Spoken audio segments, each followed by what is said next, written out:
For more than a decade, Saturdays and Illegal Curve have been synonymous with one another. With insight, analysis, and interviews regarding the Winnipeg Jets, the Manitoba Moose, and all around the NHL, here are Dave Manouk, Ezra Ginsburg, and your host, Drew Mindell. The Illegal Curve Hockey Show starts now. The snow has come and gone, but the whiteout is arriving this afternoon. Good morning, Winnipeg. Good morning, Manitoba. For all those joining us live this morning on our YouTube channel and all of our social media platforms, we say good morning, universe, and welcome to the Illegal Curve Hockey Show.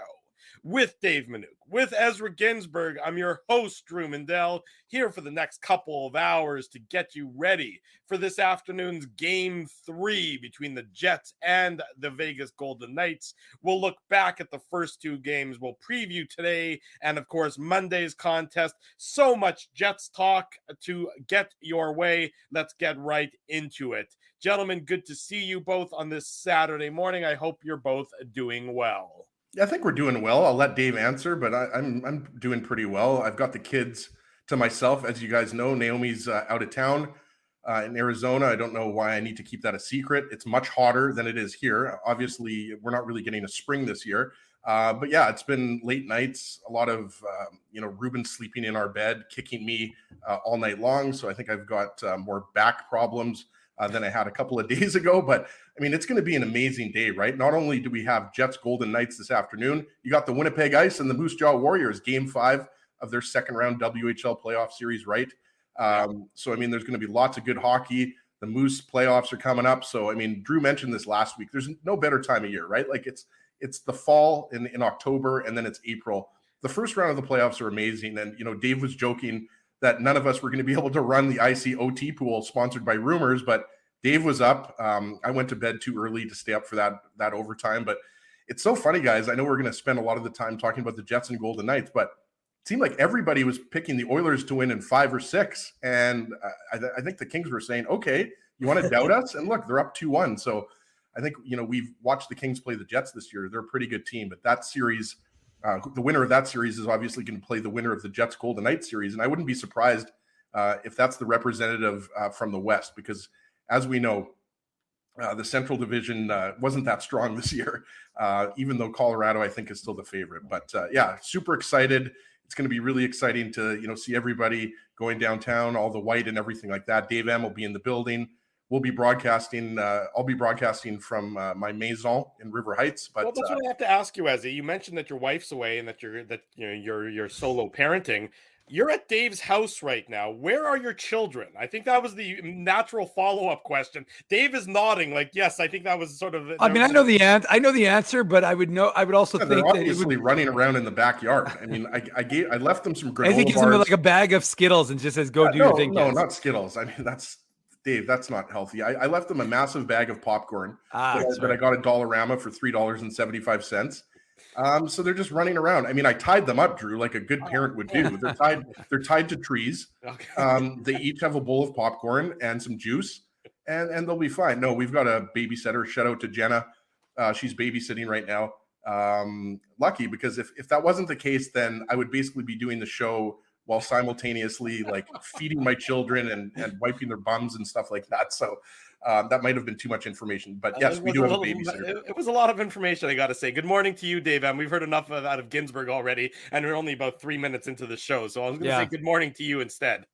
All right. Well, good morning to you. Good morning to Ezzy. It's a busy day, as already touched on. There's Jets, Moose, and Ice to have covered, and of course the NHL in the first round of the NHL playoffs are always exciting. You never know what you're going to get. I was watching that Islanders game last night, and Hurricanes, and I was like, okay, 1-1, pretty good game, pretty tight. And all of a sudden, Palmieri gets that power play goal, and then they score the 4 quickest goals in playoff history. So quite a little run for the floodgates open. Antti Raanta was a little bit loose.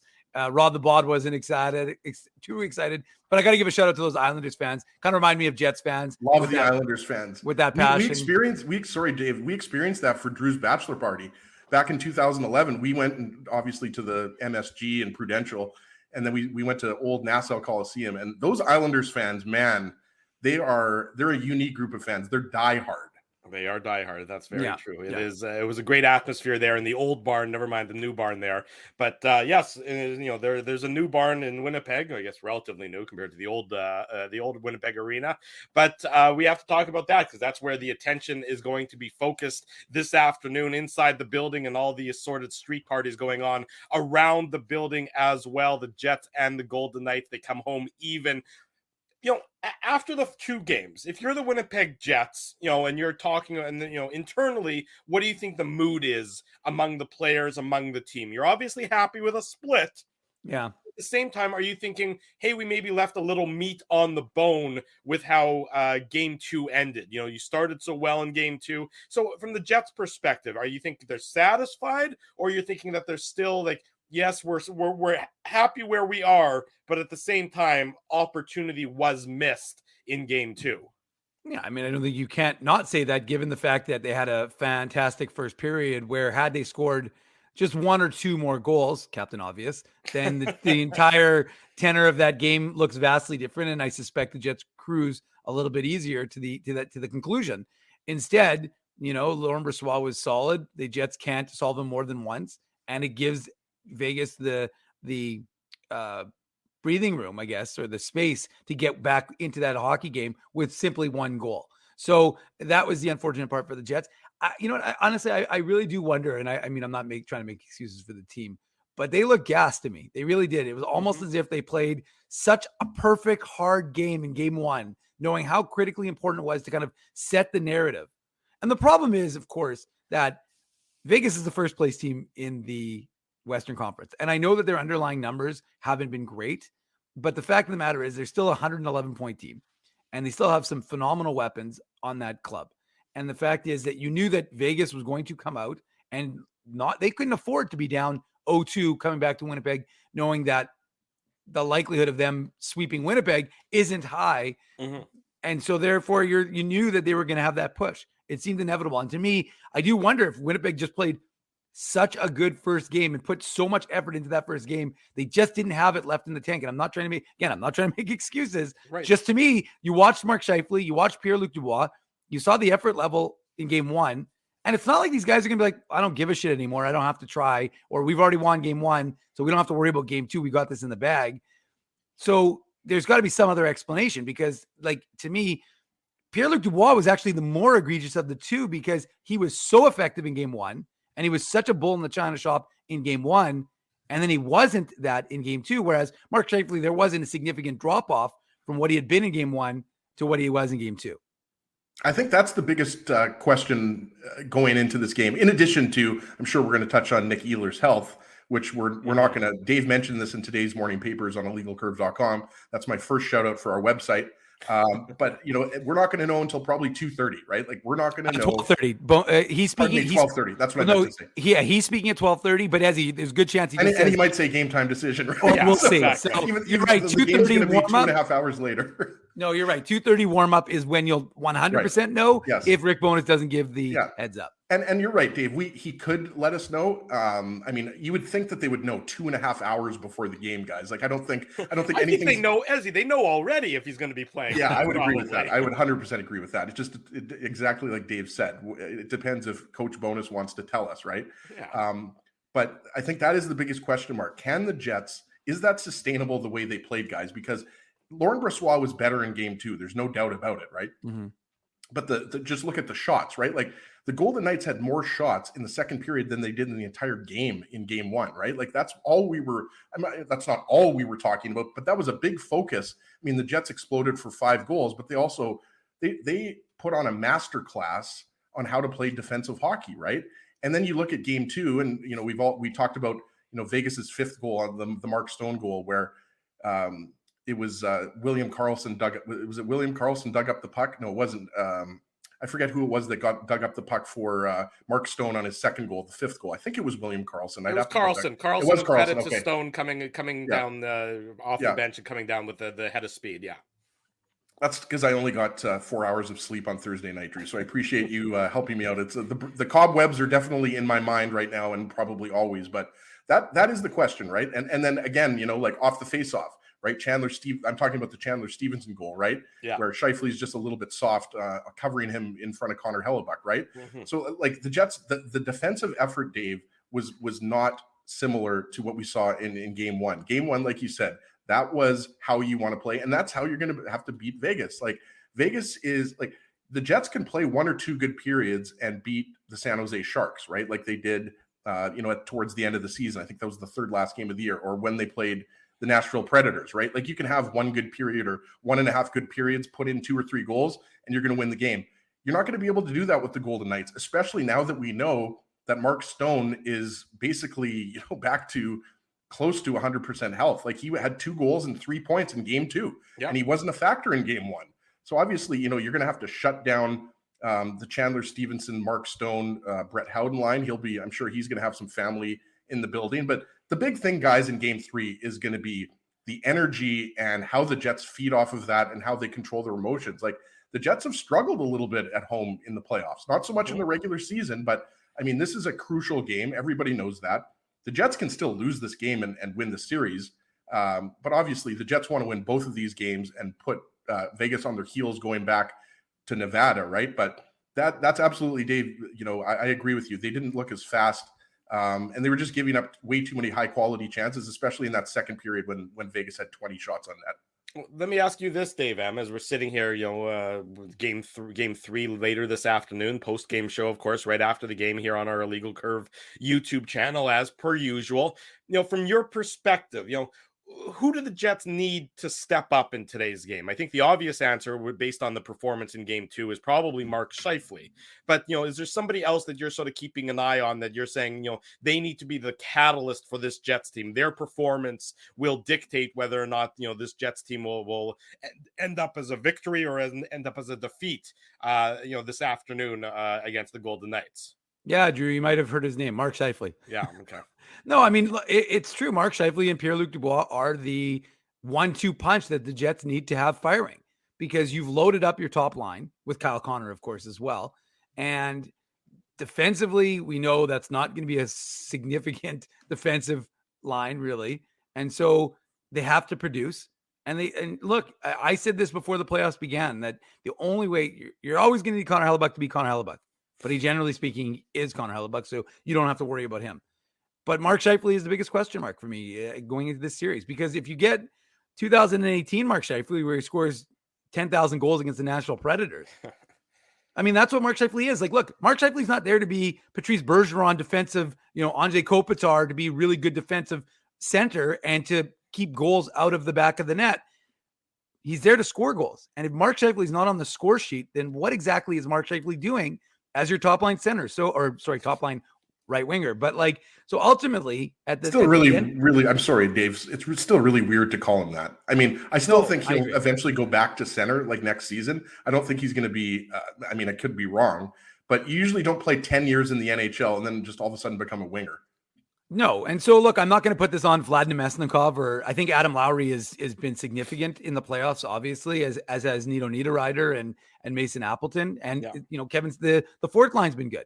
I just think that, at the end of the day, that first line is the one that's going to determine whether this Jets team can ultimately get past Las Vegas or not. And if they can't, or if they don't, I think that the question marks are going to be on 55 and on 80, because, again, you can't want to be the big dog. You can't want to be the guy who makes $10 million a season, Pierre-Luc Dubois or Mark Scheifele, feeling like you're underpaid. Well, if you can't produce when it matters, I don't care that you got 42 goals in the regular season. That doesn't mean anything. At the end of the day, how many hockey players have we talked to, have we heard say, it doesn't matter what you do in the regular season. It's all about championships.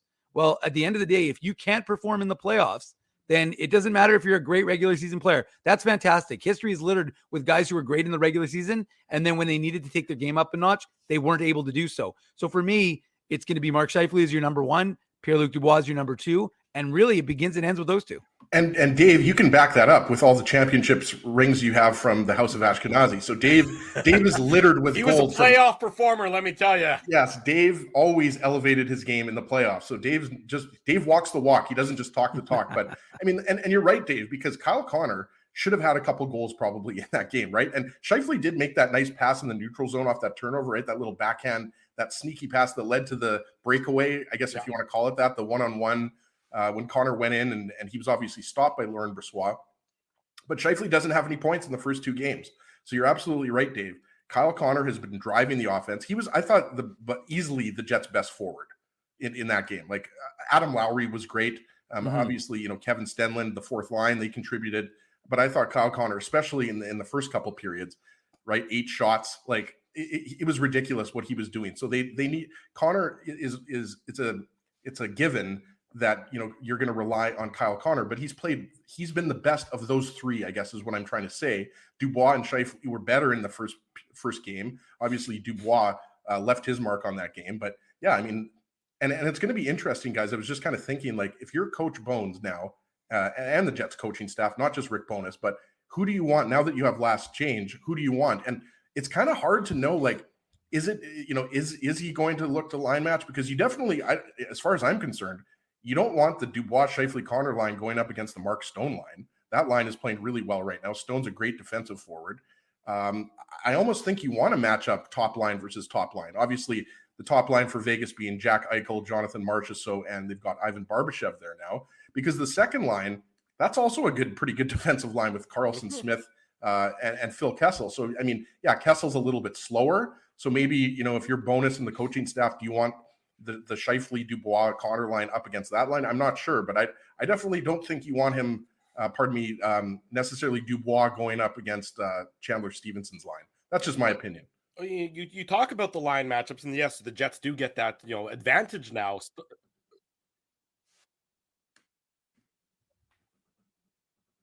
everything all good, Drew? I can't hear Drew. Yeah, we can hear him now. Can you hear me now? A video popped up on a website that I was unexpecting to hear from at that moment. Drew, you should probably leave those websites to your private time. Thank you. What color was that website, Drew? No, it was Daily Face-Off, and it just all of a sudden had a gambling pop-up ad in my ears that distracted me there for a second. Drew, you can read Fox News another time, okay? Yes, you're right. Okay, but you make a point now that the Jets have that last change, and I think you're right, Ezzy. If you want to go top line on top line, the problem with Vegas, I would say, is that there's not necessarily a clear, top. It's like 3 second lines, right? We talked about it, like Chandler Stevenson, Mark Stone, and Brett Howden from Oakbank. We always got to give a shout out to Oakbank. Yeah. I mean, if that's your third line, I mean, that's easily the best third line in the playoffs. And that's what we talked about. The Golden Knights are deep. And that's why I think, the Jets want Nikolai Ehlers back as soon as possible, because that gives them a boost on that second line, because Wheeler, Nemesnikov, Niederreiter were not good in the second game. They were good in the first game, but in the second game, I didn't really think they had any impact.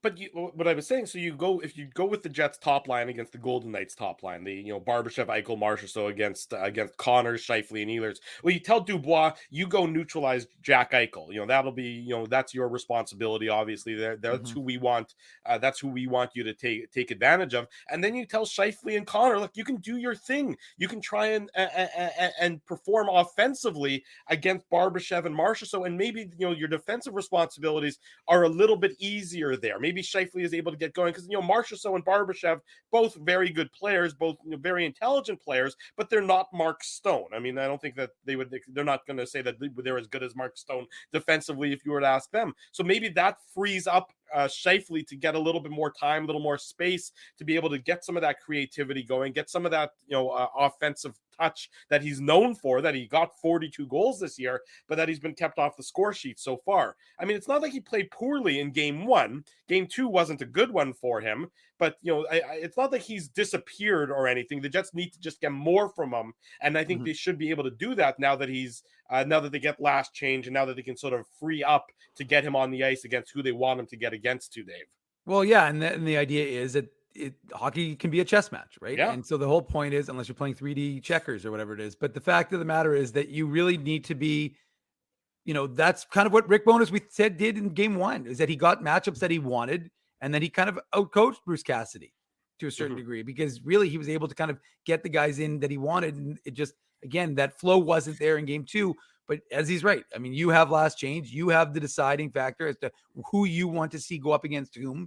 And so for the Jets perspective, you're right. You can't have the Scheifele line where they need to be, where you need a defensively responsible pairing, or duo, because really that's what Adam Lowry's responsibility is. So I do think you're going to see that a lot more in today's game. And the ultimate X factor is Nikolai Ehlers. And I, I mean, look, it's crazy to think how, he was good to go and then he went day to day, or the coach was day to day and he was good to go. And ultimately day to day won out over good to go. But day to day now, remember, he last played in that game against Minnesota, which was that Tuesday. Was that 2 weeks ago or 1 week ago? Like almost 3. It'll be 3 weeks, last 3 days or something like that.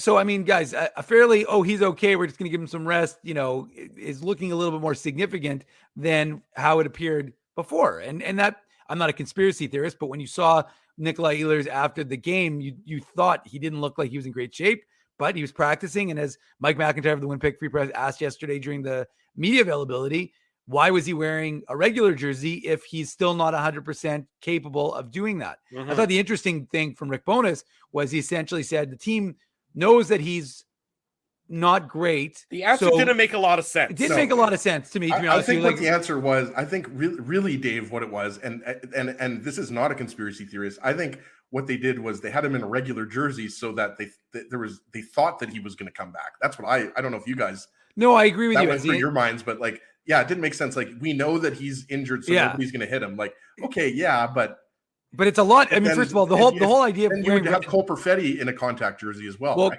So two things. So number one, the whole reason why a guy wears red, or in the case of the Moose, yellow, is that even if a guy is wearing, like, okay, I'm conscious of the fact that Nikolai Ehlers is dealing with something. I don't want to inadvertently bang him.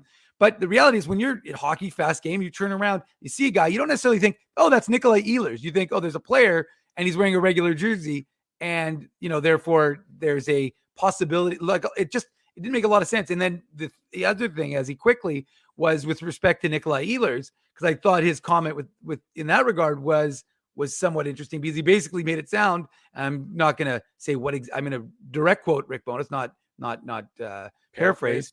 But he said Cole's in a red, but he's not even close to being ready to play. So I think that's more an indication of that. So that was his explanation as to why. So I just thought it was interesting because, again, it could just be playoff machinations. He knows that Nikolai Ehlers isn't ready to go. They're just trying to, play the game. That's what I think. That's exactly what I think it is. That very easily could be it. And just try and have, because you got to remember, Vegas has, the whole point of these coaching staffs is you have to game plan for your opponent. So if they have the game plan for Nikolai Ehlers in the lineup and potentially different lines, it does cause a little bit of chaos for Vegas in terms of their pre-scout. And you do, because it makes them a lot quicker. And that's the other thing I was going to say, guys. Like, Kenny Wiebe, our good buddy, mentioned this in his article for sportsnet.ca, which is available as a link on illegalcurve.com. Second plug.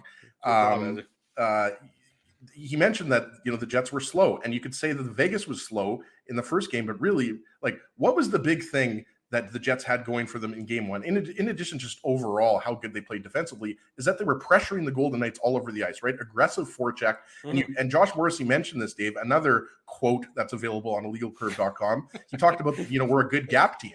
Is there a bet or something I'm unaware of that he has an over-under he has to hit? Did somebody not tell me something? I don't know, but I should be paying him for that sort of those kind of plugs. It's okay, Dave. I do this pro bono. But that's as close to a lawyer as you've ever been. Yeah, well, no, I got 147 on the LSAT. I think that was pretty close. Deal. Dan Manuk got a 165. So as soon as those marks came out, I was like, okay, I think Dan's going to become a lawyer, and I'm going to go into communications. But I think that's one of the big things that you have to look for in tonight's game. I mean, Mark Scheifele, Pierre-Luc Dubois, they have to step up in a big way, and we know Kyle Connor has been the Jets' best forward through 2 games. At least I think he's been their best forward through 2 games. But that's another thing too. Like, you have to be sharper. Like, you can't let the Golden Knights generate that much speed through the neutral zone, right? We always hear about this in hockey. It's a cliche. Whoever wins the battle in the neutral zone, but the Jets have got to use their speed more. And you're right, Dave. If you have Nick Ehlers in the lineup, that makes your team 1,000% faster. It does. I mean, his speed would certainly be, it would be a huge asset to the Jets, but just in general, the Jets, that's what you sort of saw when you watched, the first period of game one, is that the Jets really, to your point, Dave, they ran out of gas. I thought, and then in the second and the third periods of game two, Vegas was able to take advantage of that. I know, is that a function of having to play at such a high level for the last number of weeks? Because the Jets did have to play at that high level to get into the playoffs. Remember, they had to, win 4 out of 5 on home ice. They had to go into St. Paul. So when you're playing at this high level, game after game after game after game after game after game after game, and then you win game one, it's almost only I think natural. you missed a game in there, by the way, Drew. Sorry, you know what I meant. But and then you win game one. It's almost only natural that throughout game two, you're going to eventually start to dip down because you can't always be going at full capacity. Eventually, that full capacity, whatever full capacity is, gets reduced. That's just the human nature side of this game. And so that'll be interesting to see with the day off yesterday, with the travel day, no skate this morning. Are the Jets able to get that, what full capacity is for them, higher? Does it get back up to where it was in game one? Or are they, running out of gas because they had to go so hard for so long at the end of the regular season, which is, of course, speaks to the factor that they played so poorly in February and March to get to that point where they needed to sort of be a little bit desperate at the end of the year. We'll know more this afternoon, and then we'll talk about it all on the post-game show following the Vegas Golden Knights and Winnipeg Jets Game 3 later on today. If you haven't already done so, smash the like button on the YouTube channel. Smash the subscribe button if you haven't done so. We do this every Saturday morning. We need that even more now, Drew, without our blue check mark. I mean, people are talking. Are these IC guys imposters now? As he's getting people to unfollow us because we're not legit anymore. Speaking of conspiracy theories, I love all the conspiracy theories about why more celebrities haven't been paying for their blue check mark. It's because it's stupid. That's why. That's some good insight right there. There's Mr. Ginsburg. Well, is it not? I don't know. I feel like I feel like for journalists, it's Melissa Martin of the Free Press was talking about that today. I think that's, if anything, it's more important for journalists and other people who need to be verified. But why does Lil Wayne or somebody else care if they have a blue check? Not only that, but Ezzy, the reality is it's not like suddenly someone was following the legal curve and was like, the blue check mark changed and said it actually had no difference on Twitter. Everyone's acting. We're the same reliable insanity that you've that's actually our slogan, reliable insanity. Exactly. This is where you come if you want to see three insane guys every Saturday morning. We're here for reliable insane guys. Exactly. We're consistent. That's right, consistent as well. And that's what we bring you here on the Illegal Curve Hockey Show and the Illegal Curve post-game show. And of course, as well, here's my plug, illegalcurve.com. When we come back, Hammer Time, Jeff Hamilton of the Winnipeg Free Press joins us on the show. Saturday morning, we're getting you set for the Jets and the Golden Knights. We're live on YouTube. We're live on all of our social media platforms. Hour number one of the Illegal Curve Hockey Show rolls on. Drew Mindell, Dave Minuk, Ezra Ginsburg, and the Hammer himself, Jeff Hamilton, joins the program on this Saturday morning ahead of the Jets and the Vegas Golden Knights. Jeffrey, good morning. How are you, good sir? Good morning, gentlemen. I love how it just kind of I'm used to the Kenny and Rennie, a little bit of seconds to look in the mirror, have that videos thing. It's just pow. I log on, it's just right in the corner. I'm doing great, guys. Happy playoff Saturday. What a day. What a great, hopefully a great day for Jets fans coming up. But certainly I'm getting excited. I wasn't in Vegas. Mike was in Vegas for the first two games.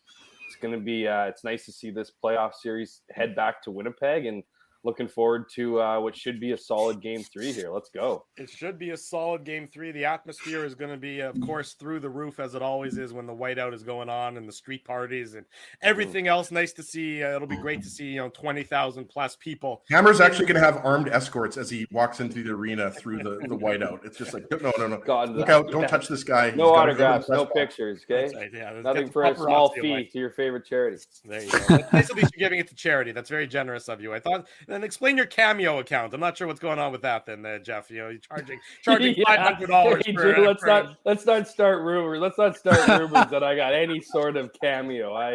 The best was Drew. If anyone's asking me to wish anybody any memorable moment in their life, I would just send back a quick email saying, you know what, this is your intervention. You need to figure things out immediately. But Jeff, just so you know, I actually believe Drew. I was like, oh, Jeff has a Cameo account? That's pretty impressive.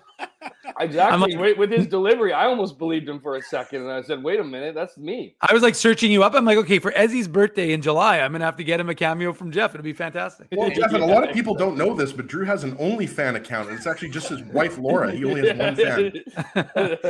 I can assure you, Laura wants nothing to do with that. I promise. Even on our anniversary, Laura wants nothing to do with me having an OnlyFans account. Dormant account right now. That's right. No, Drew, only fan, not fans. Only right, fans. Singular fan. Singular. Come on. Right. There's going to be plenty of fans downtown, nonetheless, Jeff. So obviously, Game 3, the Jets. I was talking to Ezzy and Dave about it earlier on. They're happy, obviously, to get a split coming home with a split is something that every team wants to do when they start on the road. But at the same time, based on all the comments post game, based on all the chatter, you can't help but think the Jets feel they left a little bit on the bone in Vegas with their performance towards the tail end of game 2. So my question to you is, which Jets team are you expecting to see this afternoon? The team that was dominant in game 1, or the team that seemed to fade and run out of gas in the latter stages of game 2 on Thursday night? Great question. I mean, that's I don't know which one we're going to see today. I think, you mentioned, there's a lot of the narrative coming back into Winnipeg that they're happy that they're splitting a series. In a lot of ways, that's the truth. And, I think, it's easy to, or I've heard it tossed out a few different times. Kenny loves this one, is that, if you would have asked heading into this, the series, if you're coming back to Winnipeg tied 1-1, well, yeah, absolutely, you'd take it for sure. I mean, that's the definition of stealing home ice advantage. That's what the Jets have done. That's what they get by winning game 1. But just sorry, Jeff. The problem is I'm now hearing Kenny say it, and you're saying it, but I'm hearing Kenny's voice. It's really bizarre. Well, I was going to turn it around, so and not like it's not that that's not true, but it's just given the way we saw the Jets play in game 1, how dominating they were. I mean, I don't know how Jets fans are going to love this, but I felt like the Jets did their best, Vegas Golden Knights impersonation in game 1. And I thought Vegas did their best Winnipeg Jets impersonation in game 1. It just, they seem to flip the script on their style of play and the way they execute and more importantly, generate offense. And then,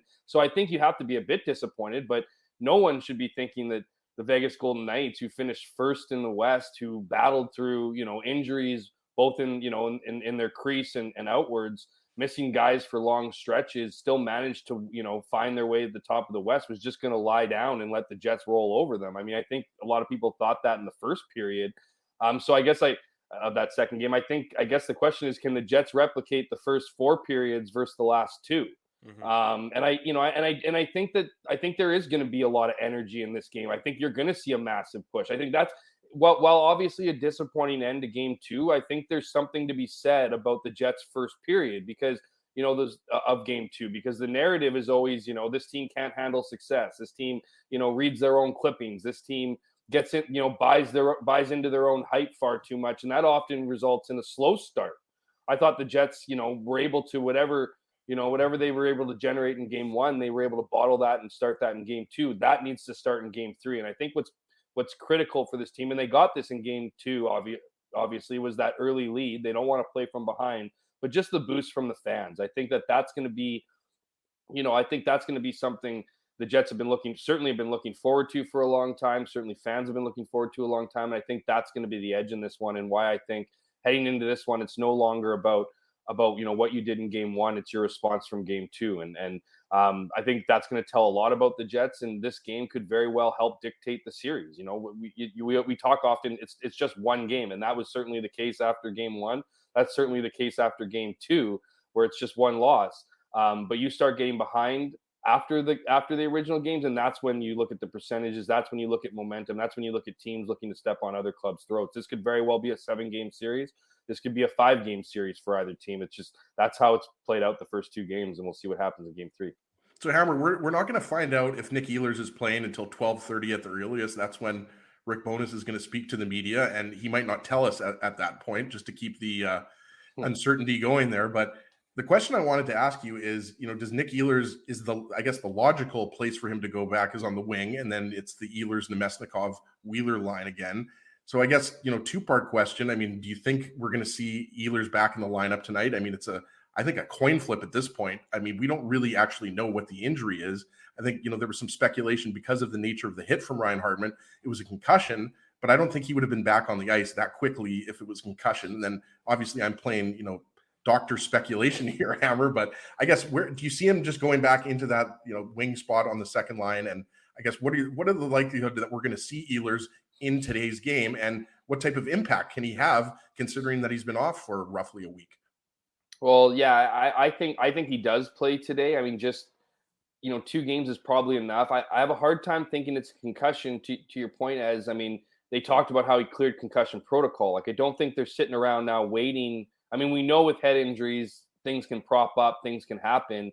But I don't think that's what the Jets are waiting for here. I don't think they're waiting for, a headache to come on, or, because Nikolai Ehlers has been from the beginning, from trip, post mini. Like he was out with the guys going to the Rockies game on their day off in Denver. He was talking to media. Like the Jets don't really let people talk to media when they're injured. And so that's an indicator right there, particularly if you have a suspected concussion. So whatever's nagging him upper body, and I'll get into the speculatory stuff, like whether it's a sternum, whether it's a collarbone, shoulder, whatever it might be. I think it's on that. I think it's a situation where if it's game 7, that first game, then he's playing. I think you're looking into the future and what you think will be a long series with Vegas. Certainly after winning game 1, I think it gave a little more rope to Nikolai Ehlers' injury. Like you don't need to rush him back. There's all this obviously success here, but you have to think at this point, just given with what we've heard, he's going to be in. But at the same time, I was fairly confident, not just fairly, I was really confident that he would be back for game 1. And that was just, from talking to him behind the scenes, from, what Rick Bowness said, like, yeah, he wasn't committing, but that felt like playoff hockey and whatnot. So assuming he is back in tonight or today, I think you have to go back to that, the lineup you had against Mini when he got injured. And that's not to say anybody does, certainly you can look at Morgan Barron. Does he deserve to go back to the 4th line? Probably not. Does Nino Niederreiter deserve to go back to the 3rd line? Probably not. But I think that's where you have the best chemistry. I mean, where else are you going to put Nikolai Ehlers? I mean, he needs to be in a position. You're not going to put him on that 3rd line, especially because we keep calling them a 3rd line. Adam Lowry led the team in game 1 in ice time for forwards. So it's like it's not like you can just throw him on that line and shelter him. I think he needs to be on a line. And when you look at the chemistry that he was building with Nemestikov and Blake Wheeler, it seems like the obvious fit. And Nino Niederreiter and Adam Lowry was a great combination. And with Nino Niederreiter off his line, Adam Lowry is still playing at a very top level. So I think you get an added punch to that line with a Nino Niederreiter. And we saw the 4th line. I mean, we've been talking about the 4th line and the ability to run 4 lines because of the likes of Morgan Barron being on that line. So, I think if Nikolai Ehlers does draw into the lineup tonight, it's just a natural fit to go back to that 4th line. What I think is really interesting in these playoffs, and I've gotten tons of emails from people who are close with Rick Bowness and just know his philosophies. Like, I think if things go sideways today, I think he'll be incredibly quick to swap up lines. Like he might go back to what we saw in the first 2 games to generate offense. I think he'll be playing chess tonight, given his last change, and I think we'll really see Rick Bowness flex his playoff muscles and playoff ability behind the bench tonight. I'm not suggesting he's going to get crazy aggressive. If everything's rolling, if the Jets get up to a 1-2-0 lead, I'm not suggesting he's going to go and bring the blender out and change things. He'll certainly ride it, but I've just been told over and over again, this is where Rick Bowness shines. This is where he loves playing the chess match with opposing teams, and should be interesting to see how this game plays out, whether Nikolai Ehlers is in or not. Saturday morning, you're watching the Illegal Curve Hockey Show. We're live on YouTube. We're live on all of our social media platforms. Jeff Hamilton from the Winnipeg Free Press is our guest. Game 3 this afternoon between the Jets and the Golden Knights. Hammer will cover it for the Free Press, and of course, you can read all about it on illegalcurve.com after the game. Jeff, one of the biggest things that was impressive in that game 1 was the Jets' defensive play as a 5-man unit. The defense wasn't as significant in game 2, especially in periods 2 and 3. Neil Pionk specifically, and Neil Pionk looked like the Neil Pionk of old, kind of during that stretch where he looked like whatever was bothering him, and I believe it was you asked Rick Bowness. I think it was you, or it was either you or Reynolds. I get you guys confused, but someone asked Rick about. It's a lot of handsome. I mean, it's one of the 2 handsomest men in sports media. Hairdo 1 and hairdo 2. But the point is that it's just that Neil Pionk hasn't been at the level that he had played previously for this Jets team. He looked like he was kind of to the Neil Pionk of old during that stretch, but then that game 2, it looked like a little bit of the old Neil Pionk or the new Pionk was back. So what was your impressions of his game overall and the need for the Jets defense to, of course, continue to play tight and not allow those, big gaps, as Josh Morrissey was talking about, to kind of infect their game? Yeah, I agree with you, Dave. I think it was a step back for Neil in game 2. I think it was a step back for a few players in game 2, including Josh Morrissey. I don't think Josh Morrissey was nearly as effective, as game 1 or as he's been this season when they needed him to come up big in big moments. So he needs to be better. I thought Nate Schmidt struggled in that game. Mark Scheifele certainly struggled in that game after having a great game 1 and really finding his game throughout the last whatever handful of games leading into the playoffs. Neil Pionk's an interesting guy. I mean, his season's been, I think he's been a lightning rod for a lot of fans, and rightfully so. I don't think I think when he came onto the scene, obviously, he was winning best defenseman ultimately for the Jets for the first couple of years. Like, he was playing better than Josh Morrissey, and it's been a couple seasons now, whether it's through injuries, a lot of speculation about him dealing with injuries, a lot of truth to that. I mean, last season he played with an injury pretty much all year. This season, you wonder if it's the same, but he's doing things in other ways that I think are beneficial. He's playing a role on the penalty kill. That's a role he hasn't played a lot of in the past. He's usually leaned on as a power play guy, which he's still on the second unit. He led the team in block shots. He brings a certain. He's well respected. He's a quiet leader in that locker room. He's well respected by a lot of guys. I know that doesn't speak to his game 2 performance, and it really doesn't matter how much people like him if he's not getting things done on the ice. But I think because of the expectations for him, because of where the minutes he logs big minutes on the blue line. He needs to be an impact player, and I think when Neil Pionk's an impact player, he's playing with emotion. I think that's I don't think Rick Bowness is singling out a Neil Pionk per se when he talks about a lack of emotion and things like that. But I don't think he's also ignoring him either. I think he's the kind of guy that needs to get. He's a quiet pest, right? He's a man of few words, but he also knows how to ruffle feathers. He plays on the edge. He does those things, and when you do that, sometimes you look like you're really good at what you do, and sometimes there's that risk factor in your game that makes you look like you did in game 2, and it's not as great. So as far as response goes, individually, certainly there are some players who I think individually need to respond back from their effort in game 2, but that's the beauty of playoff hockey. Like, you're not going to be dominant in every game. Momentum shifts are going to swing both sides, and whether it's Neil Pionk, whether it's Josh Morrissey, whether it's Mark Scheifele, whether it's Nate Schmidt, it's the response tonight, and that's the beauty of playoff. I guess the beauty of professional sports is you put in a good game in game 3, and now we're doing interviews about how great you are, not what was missing last night. Certainly the case, Jeff. Mark Scheifele, from my estimation, is a guy who needs to step up his game. He was good in game 1, as all the Jets were, but then diminishing returns in game 2, from my perspective. With the Jets having last changed now at home ice for the next couple of games, how much of a premium do you think that Rick Bowness is going to try and put on getting Mark Scheifele some easier matchups, be able to get his offense going? Obviously, he's been held off the score sheet so far. I believe 6 shots on goal through the first 2 games, but you can't help but think that the Jets need more from their leading goal scorer this season. Well, yeah, absolutely. I mean, that belief that your best players need to be your best players is just all the more true when it comes to the most critical times of the year in the playoffs. And so, and I think that's what was so disparaging, if you will, about game 2, is it's not just that they lost, but they woke up some sleeping giants in Mark Stone, who looked so clearly like he had taken, like he had been off for 3 months in game 1. And then he looked like his typical, vintage self, where he's not just producing on the score sheet, but he's that emotional piece for the team too. The Jets need that, and Rick Bowness said it post game. He goes, their best players were their best players tonight. We come back home for game 3.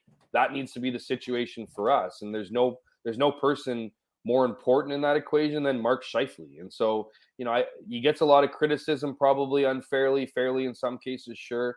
But he's also the guy that you expect the most from. And I think, whether it's getting that last shift to have, Lowry's line out, particularly if Nino Niederreiter is going to be on that line, it's going to even be a better checking line, I'd argue.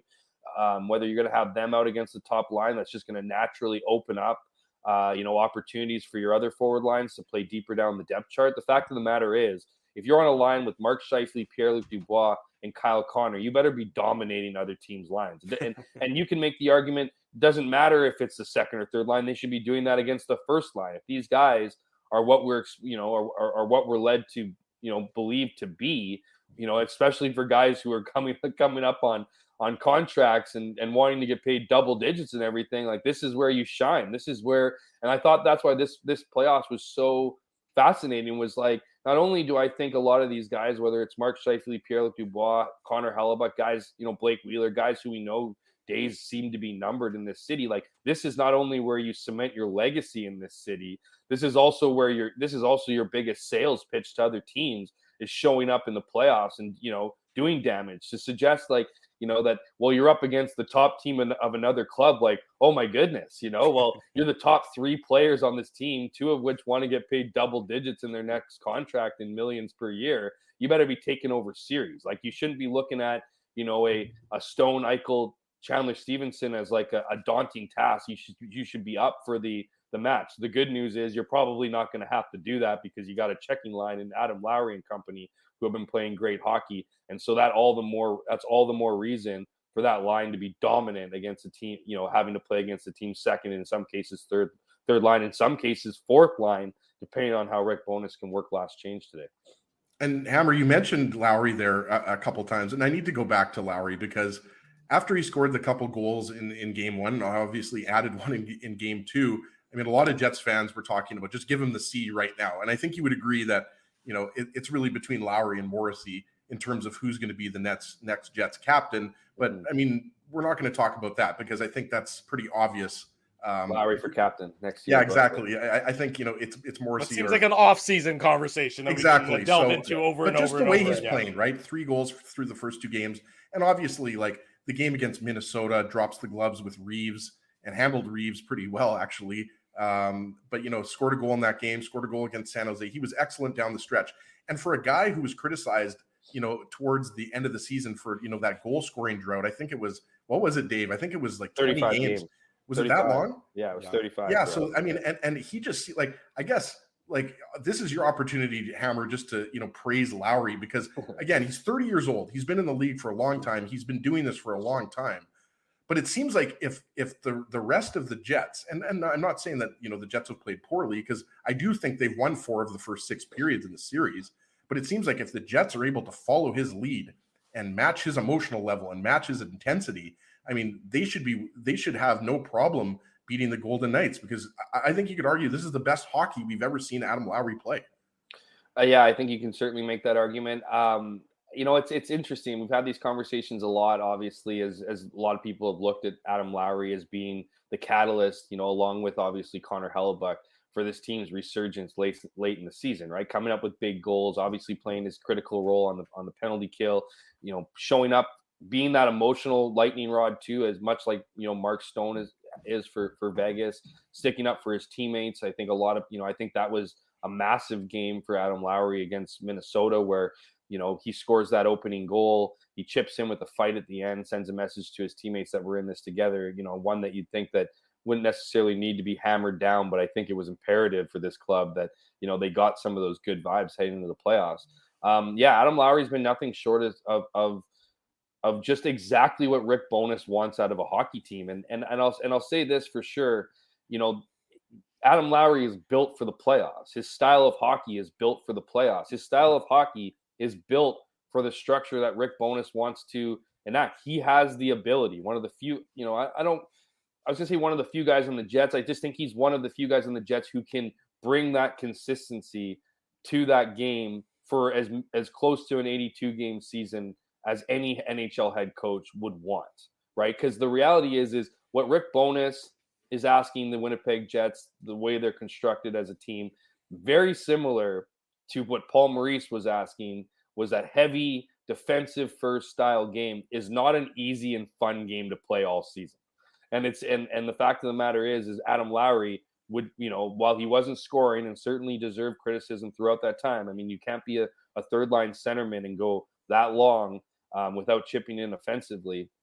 But for him to find his game and then to continue this in the playoffs, he just knows how to play this game. It's exactly the game he relishes in playing.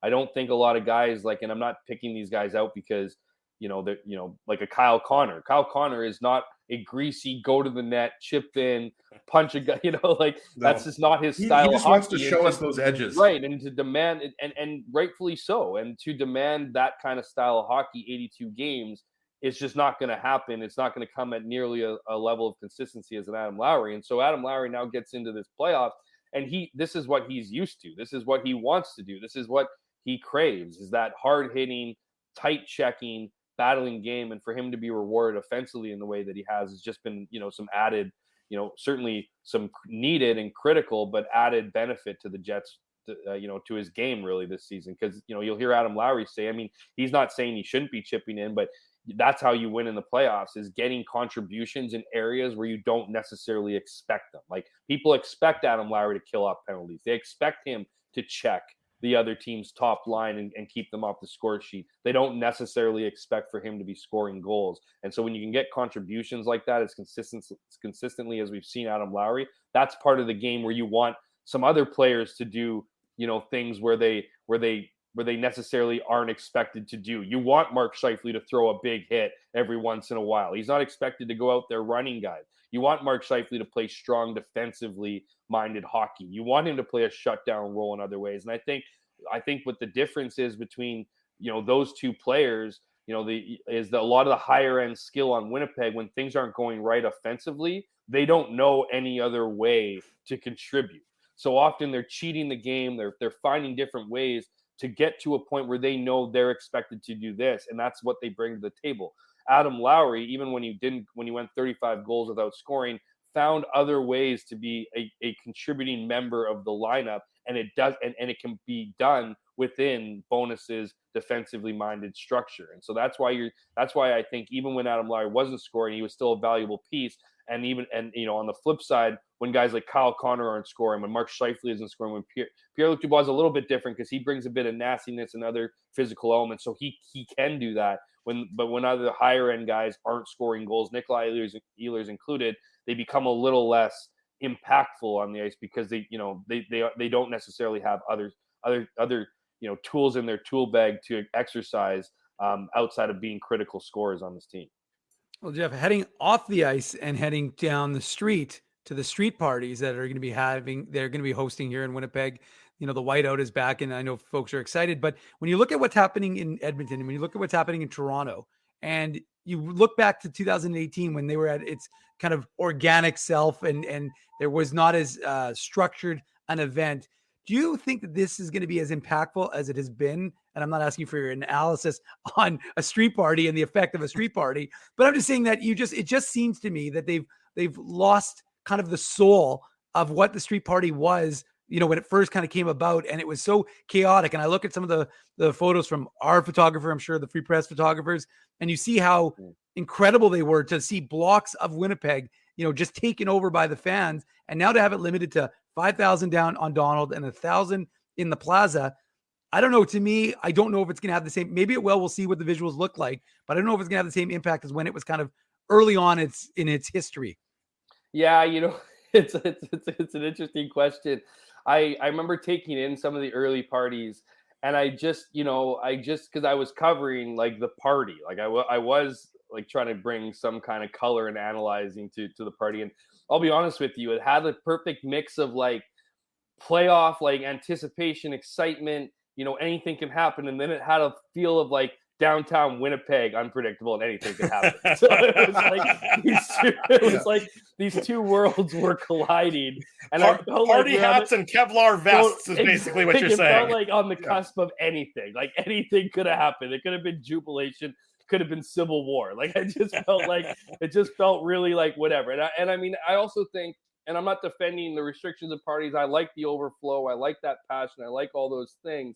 And I also think there's a tendency to, there's announcement and then people go on Twitter and then they get all the, the shit perspective of everything, right? Like, it's just like, this is horrible. This is brutal. Like, this is, how can they do this? How can they charge this? How can they do that? Like, I think what you digest, like the outcome of it, I think is going to be different than the actual vibe when you're there. And I think there needs to be some kind of control, Mm-hmm. I don't like the financial barriers per se. I think that, I think it's easy to say, well, it's just $5 or $10 or in some cases $20, but that does neglect the cost, of wanting to come out, be on a street and root on your team. Right. But I do think it's going to be an exciting atmosphere. I mean, guys, like the players who weren't here for any of these whiteouts, like, Nate Schmidt, I guess, would have experienced it as a member of the Vegas Golden Knights, but, as a Winnipegger and more other players who talked about last year's playoff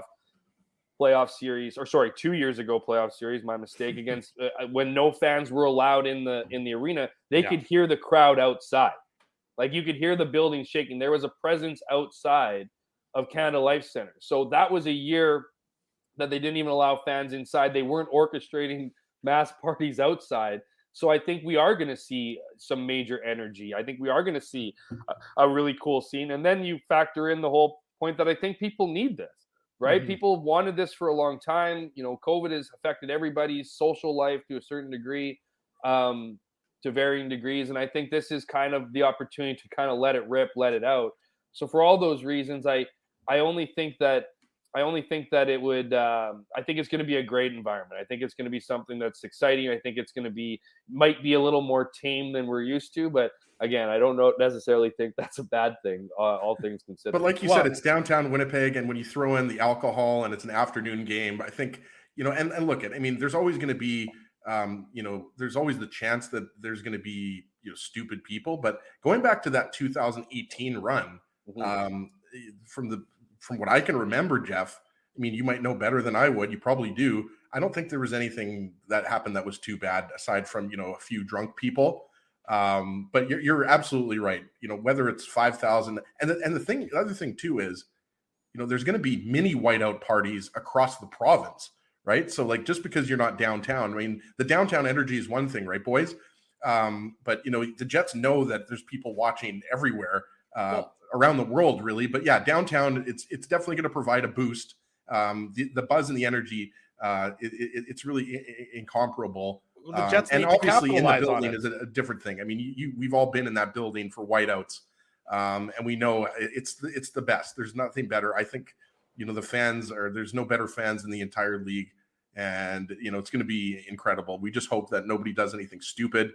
And that's why you have security and police down there, right? But, talking from the Jets' perspective, sorry, Ezzy, but from the Jets' perspective, they need to use this energy. And you play your first two games on the road, and Vegas came out strong to start game one. The Jets need to come out and channel the energy in the building and the energy outside the building and take that to their advantage, to start the game, obviously. That's why the first, 5-7 minutes of the game are going to be so key for the Winnipeg Jets, because, eventually that adrenaline wears off and it becomes a hockey game again. But, the Jets need to take advantage of it, and it's incumbent on Vegas to try and weather what will be, pardon the pun, a whiteout storm to start the contest. And we know that, the Jets, at least in the first games at home in the playoffs, have usually been pretty good at using that home ice advantage, or using that crowd to their benefit in terms of putting some goals past the opposition goalie. And I also think as being viewed as the underdog, I mean, you talk about, the energy, certainly it's going to be important to start, but I think that energy should sustain the Jets throughout, which should be a tight game, right? We've seen two lopsided score games. I think this is where we kind of even out here, because you have both teams feeling pretty good. Like, the Jets aren't feeling great, obviously, after the game 2 loss, but I think it was important for them in their mental psyche to get one of those kind of wins, right? Even though, you can make the argument that the team deals with success, doesn't always deal with success well, and how that might have translated to game 2. But I think there's a mental hurdle when you haven't beat a team once all regular season. And mind you, it was a few months ago, it wasn't like they had recently played them in the last couple months of the season, but there is that mental hurdle to beating the team in their barn. And so I think that bodes well. I think the Jets now have been, maybe they were a bit over cocky after game 1. Now they're humbled in game 2. Is this now the perfect recipe for them to feel like they're in a series and that every game is going to count? I think that's, if you're a Jets fan, that's a perspective you need to take here. Jeff Hamilton will have it covered for the Winnipeg Free Press. You can read all of his coverage and his colleagues' coverage online, and of course in the hard copy edition of the paper. It's going to be a great day, Jeff. Thanks very much for joining us to get it kick-started. We'll see you Find Hammer on Cameo. Yeah, exactly. Yeah, find me. Yeah, just let me know what I can do for you guys. If it's birthday parties, if it's just wishing, whatever special moment you want to take in. Certainly, I'm going to pitch my cameo business, which is hilarious in itself. Thanks for having me on, guys. Always a pleasure. Shout out to the chat. They bring it every game, every show as well. Yeah. And what should be an awesome game today, guys. Playoff hockey's back in Winnipeg. Let's see what happens. Enjoy it, Jeff. We'll talk to you soon. Thanks, Hammer. Joining us. Take care, guys. There he goes, Jeff Hamilton joining us this morning on the Illegal Curve Hockey Show. When we come back, much more on the Jets and the Golden Knights. And at the bottom of the hour, for the perspective from Vegas, Jesse Granger from The Athletic is going to join us. Drew Mandel, Dave Minuk, Ezra Ginsburg with you. Hour number 2 of the Illegal Curve Hockey Show is up next. We're live on YouTube and all of our social media platforms. Keeping Winnipeg laughing for over 30 years. Rumors, Canada's longest-running comedy club, bringing you the biggest laughs from the best comedians on the planet. Jerry Seinfeld, Chris Rock, Jon Stewart, Dennis Miller, Brad Garrett, the greats, and all the up-and-comers too. When was the last time you laughed out loud? Make it a great night out with friends, or book your office or birthday party. Even a fundraising event at Rumors. Get all the details and dates on upcoming shows at rumorscomedyclub.com. Hi, Ez. A strange question for you. But why are you lying on the ground being crushed by a piano? Well, Drew, I definitely tried to carry this baby grand piano down the stairs by myself, and somehow I failed miserably. Right. I'm sorry. That was a silly question on my part. My apologies. Would you like me to call Rolly's Transfer Moving and Storage to help you move the piano? They are the most experienced piano moving company in Winnipeg, after all. Yes, please call Rollies and hurry. This piano is very, very heavy. Rolly's Transfer Moving and Storage offers stress-free residential moving services while taking great care of your personal belongings, including your piano. At Rolly's, no job is too big or too small. For more information, visit rollies.com.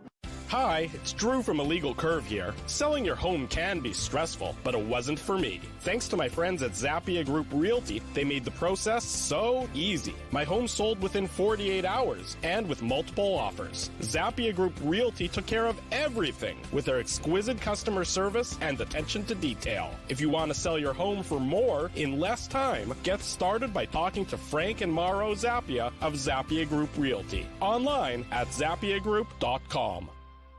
Hey, Drew.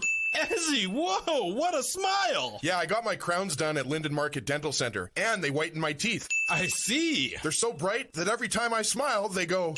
We have hockey tonight. Do you have a mouth guard to protect those pearly whites? I sure do. Whoa, they even ting through the mouth guard. Linden Market Dental Center covers all your dental needs from restorative to cosmetic dentistry and will fit you with a sports guard for that active lifestyle. 877 Waverly. See lindenmarketdental.com. Boston Pizza harnessed Fanalytics to help optimize no-look dipping. Ooh, making adjustments so you can stay focused on the game.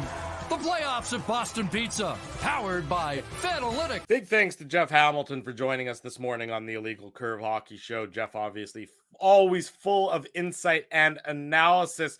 Going to be a great Game 3 this afternoon. Just announced by the Jets, though, Rick Bowness not going to be speaking at 12:30. 1:30 is the new time that the Jets head coach will be speaking to the assembled media. So factor that into your plans if you had plans based on that. 1:30 for Rick Bowness addressing the media. Not my entire day revolved around that. I assumed it did, Ezzy. Now you're going to have to reschedule everything. Yeah, I'm going to have to have a later lunch now. It's all chaos. I know. I'm sorry to hear that that's happened to you. I hope that you are able to persevere through that. But maybe closer to 1:30, that means you're getting very close to game time. So you make you won't probably only have to wait an hour or so after that to actually get the real answer. To find out if Nikolai Ehlers is playing in today's game or not.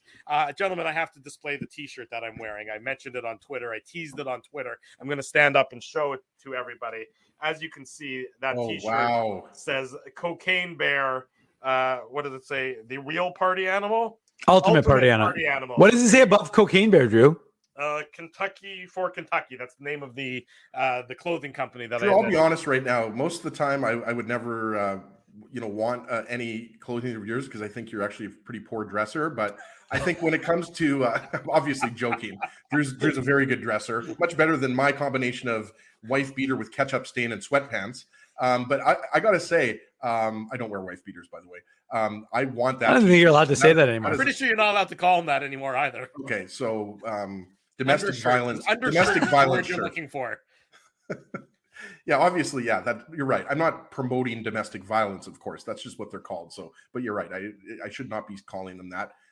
So obviously, this segment has just turned into me feeling really bad about myself.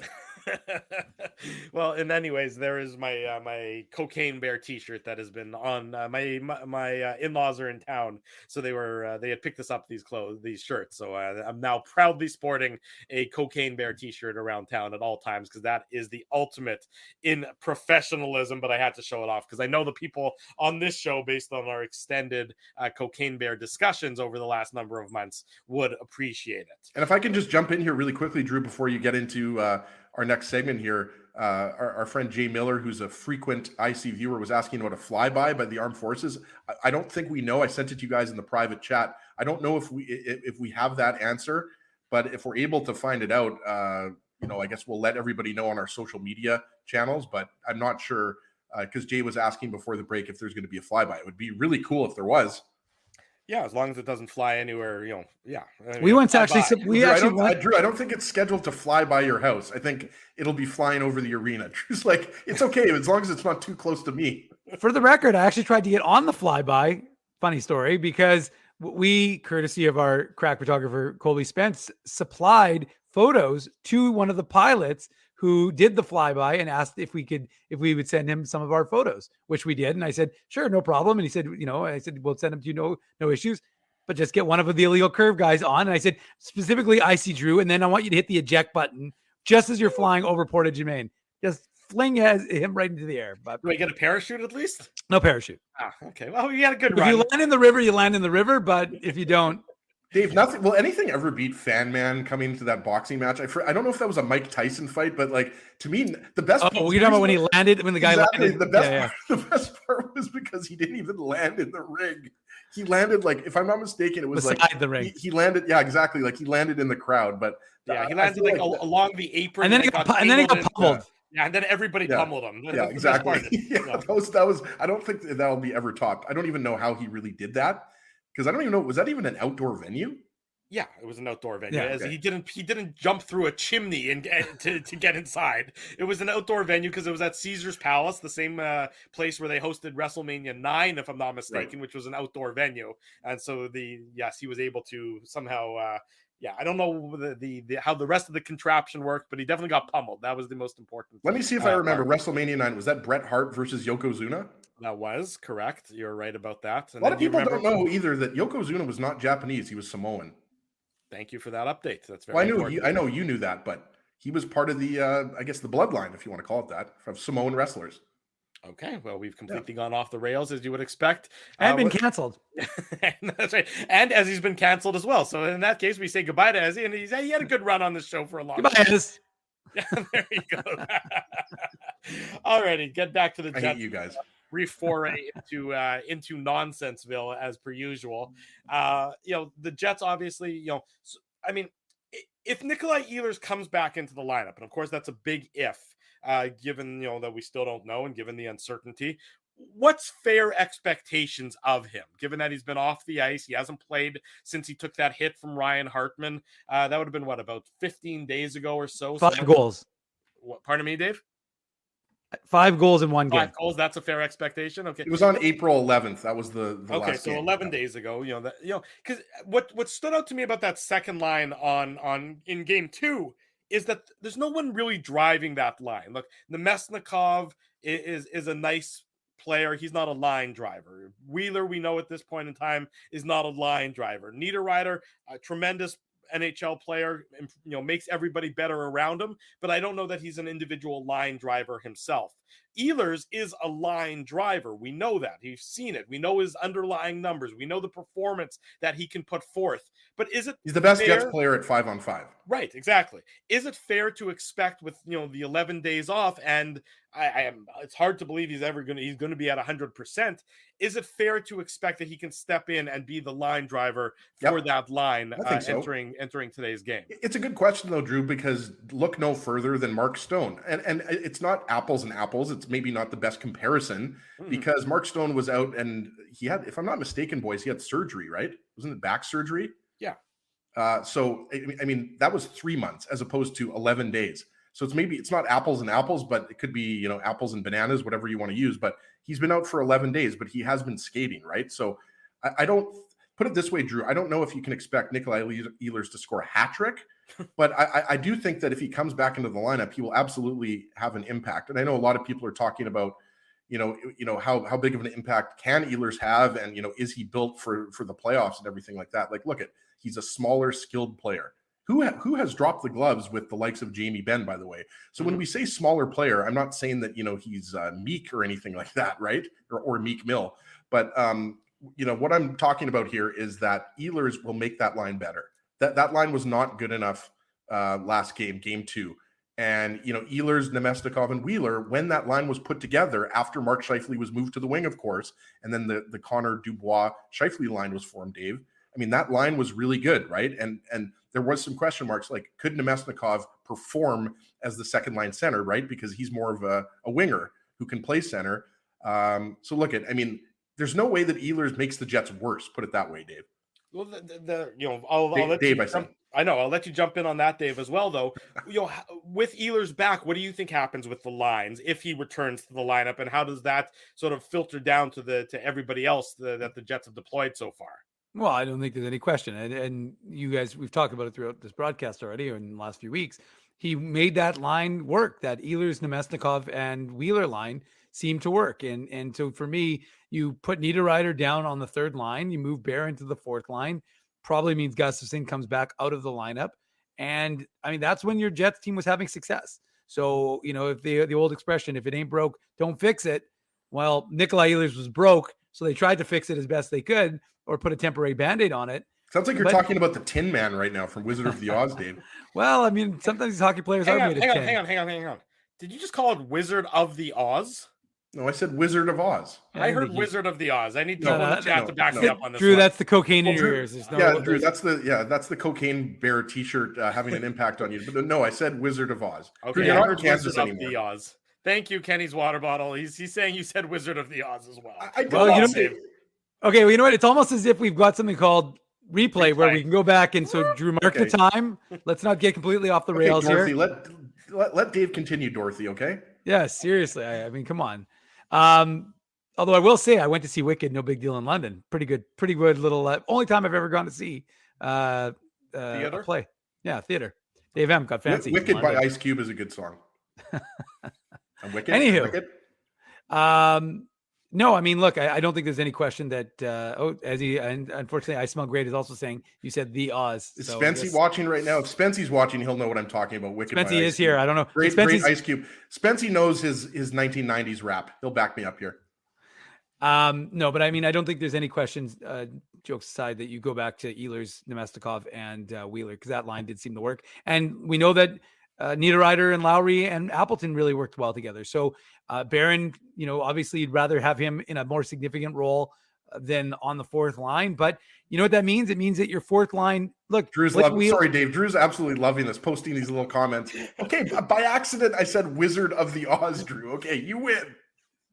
There you go. I was trying to ignore it, but okay. Now, Dave of the Minute, continue with your thoughts. Yes. Well, I mean, look, the thought is what I mean, I guess I'm not really saying anything. I keep rambling on the same point, but I don't think you're going to change it because you had success with that lineup the way it was. And so I think that, Niederreiter has shown the versatility, and you're obviously not going back right now to Scheifele back as center. So the reality for me is that you're going to make as minimal a tweak as possible. And we know that the Jets were playing well when you had that configuration with as I've already discussed, Ehlers, Nemestikov, and Wheeler. And until they decide to go back to Mark Scheifele at center, then I think the only minimal changes you're going to do is just have those guys filter down on the wing. There's a Harry Potter troll in the chat now who's saying, what about wizards? So I don't know how that works at all, but things are happening that I'm really regretting at this point in time. So I don't even know what's happening on this show anymore. But, we are going to play a game of Quidditch before the whiteout party. So maybe that's why we have some that's why I get shot out of on the flyby. That's what I'm doing. I get shot out of the F-18 or whatever. Just on that note, someone did in the chat say that there was someone on CJOB from True North who had said that they were planning a flyby. So we'll see if that ends up happening. But apparently not a troll. It's a real person with Harry Potter. Sorry, Harry Potter theories. welcome to the chat. Drew, are you like, is this your first time being on the dolls though? They're not a troll, but they have troll dolls at home. Okay, well, there's Well, I mean, the going on, reality is, like, I mean, it's not really a hard jump. I mean, Harry Potter, wizards. We were talking about Wizard of Oz. I mean, like, I know, don't really understand why you think that. You think you mentioned the word wizard, and then all of a sudden people just flood our chat room that are just randomly here. Come on, hold on, but bring it back to hockey. I mean, the Jets do have a wizard in net. His name is Connor Hellebuck. You like that? That was very good. That was well done, Ezzy. So let's talk about Connor Hellebuck. I mean, I don't think anybody would say that he's to blame for many of the goals given up so far in this series. You mean when there were 4 Jets players behind the net and Mark Stone was allowed to walk straight down Main Street and burn him for the 5th goal? You don't think that was on Connor Hellebuck? I don't think that was on Connor Hellebuck, but from your estimation, do the Jets need more from Connor Hellebuck either today or on Monday's game 4? I mean, he hasn't stolen a game in this series. He hasn't had to steal a game in the series because the Jets were so were in such control in game 1, and then obviously they didn't play well in game 2. So if you had to evaluate Connor Hellebuck's performance through the first 2 games, what would you say about it so far? Well, yeah, you're absolutely right. But look, this is apples and apples. You could say the same things you could say about the way Connor Hellebuck has played through the first 2 games. You could probably say about Laurent Brossoit. What was Brossoit's save percentage in game 2? 930, Dave, or something like that? Like, Brossoit was, let's be honest, pretty average, if not below average, in game 1. And I wouldn't say Hellebuck was below average, because look at the Golden Knights peppered Hellebuck in the second and third periods, right? Like, what did they have? 35 shots or something like that. And they only had 8 in the first period, right? So the second and third periods, Vegas elevated their game. That's what we talked about. They went to their higher gear and the Jets couldn't match it. So, Hellebuck, even though I would say the 5th goal scored by Mark Stone, even though the defensive coverage was terrible, I mean, that's a stop that you would like to make. It was from 30 feet out. But again, I'm not faulting Hellebuck, because that goal, let's be honest, that was pretty irrelevant. The Golden Knights had that game at that point. It was 4-2. 5-2. You know what I meant. It was 4-2 before that goal was scored. The game was over, most likely, right? So, yeah, I mean, you hope that you're getting more of Hellebuck from the first game, but let's not forget what happened in the first period, right? And it was Chandler Stevenson. For everybody, I mean, I think there's a lot of confusion who that one-timer was. It was Chandler Stevenson, not Jack Eichel, because they kind of look similar and play that similar kind of position on the power play. But then it was Jack Eichel who it went off of Hellebuck's mask. That's where the confusion was. So I think the real question, guys, going into game 3 is who's going to draw blood for the Jets? It was Morgan Barron in game 1, Connor Hellebuck in game 2. Because the question is, who's going to be bleeding in game 3 for the Jets, and who's going to need the Band-Aid? That's the real question. Well, to that obviously point, I'm joking, Drew, but I know you're joking. I mean we've had some. It's been a bloody first couple of games for Hellebuck and Barron. Well, it certainly has been. I mean, there's no question about it. But I mean, the Jets, I think, I'm really curious to see how the Jets respond to what happened in game 2. I mean, and I know we've talked about that on the post-game show, and we talked about it today so far. Do the Jets team, because this is the first time in a number, since they started the sort of the good stretch of hockey, that they've been humbled, that they've been outplayed badly. So I'm curious to see which Jets team comes back to start. Do they flush? I know you don't flush it, like you don't take any lessons from it, but do they, are they able to sort of find the game that they had been playing so well at, through the first 4 out of 6 periods of this period, Dave, or periods of this series, or does Vegas sort of, have they found their game and the Jets are going to be on their heels again? Because if the Jets are on their heels, Vegas is going to win this series. I mean, I think that's pretty clear. So it's, how do the Jets sort of regain that form and recapture the level that they've been playing at after the disappointment of periods 2 and 3 on Thursday night? Okay, well, 2 things. First, I'll get into my answer in 1 second. I can confirm there will be a flyover. I just confirmed it. No big deal. So I've got it confirmed. The Canadian Forces actually just contacted Dave, and he got that from the commander-in-chief. But I did get a confirmation from someone who works for the organization. It's awesome, by the way. If nobody's ever experienced that, I mean, I think a lot of people in the chat or watching or listening on the podcast have experienced that. But it's a pretty awesome thing. Like, what better way to pump up the fans, right, Dave? There you go. So just in case anybody's wondering, there will be a flyover. So get there early and you can experience it yourself.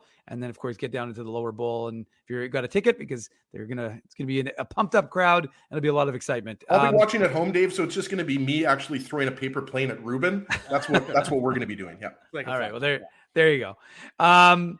No, but I mean, I think the true test, Drew, and we'll see it, is the energy level. I think that's going to be what is going to be the big indication for me. And I don't think it'll be a situation similar to game 2 where the energy level was really good in the first and then it fell off a little bit in the second and third. I think that we'll be able to know fairly consistently whether this team is going to have it.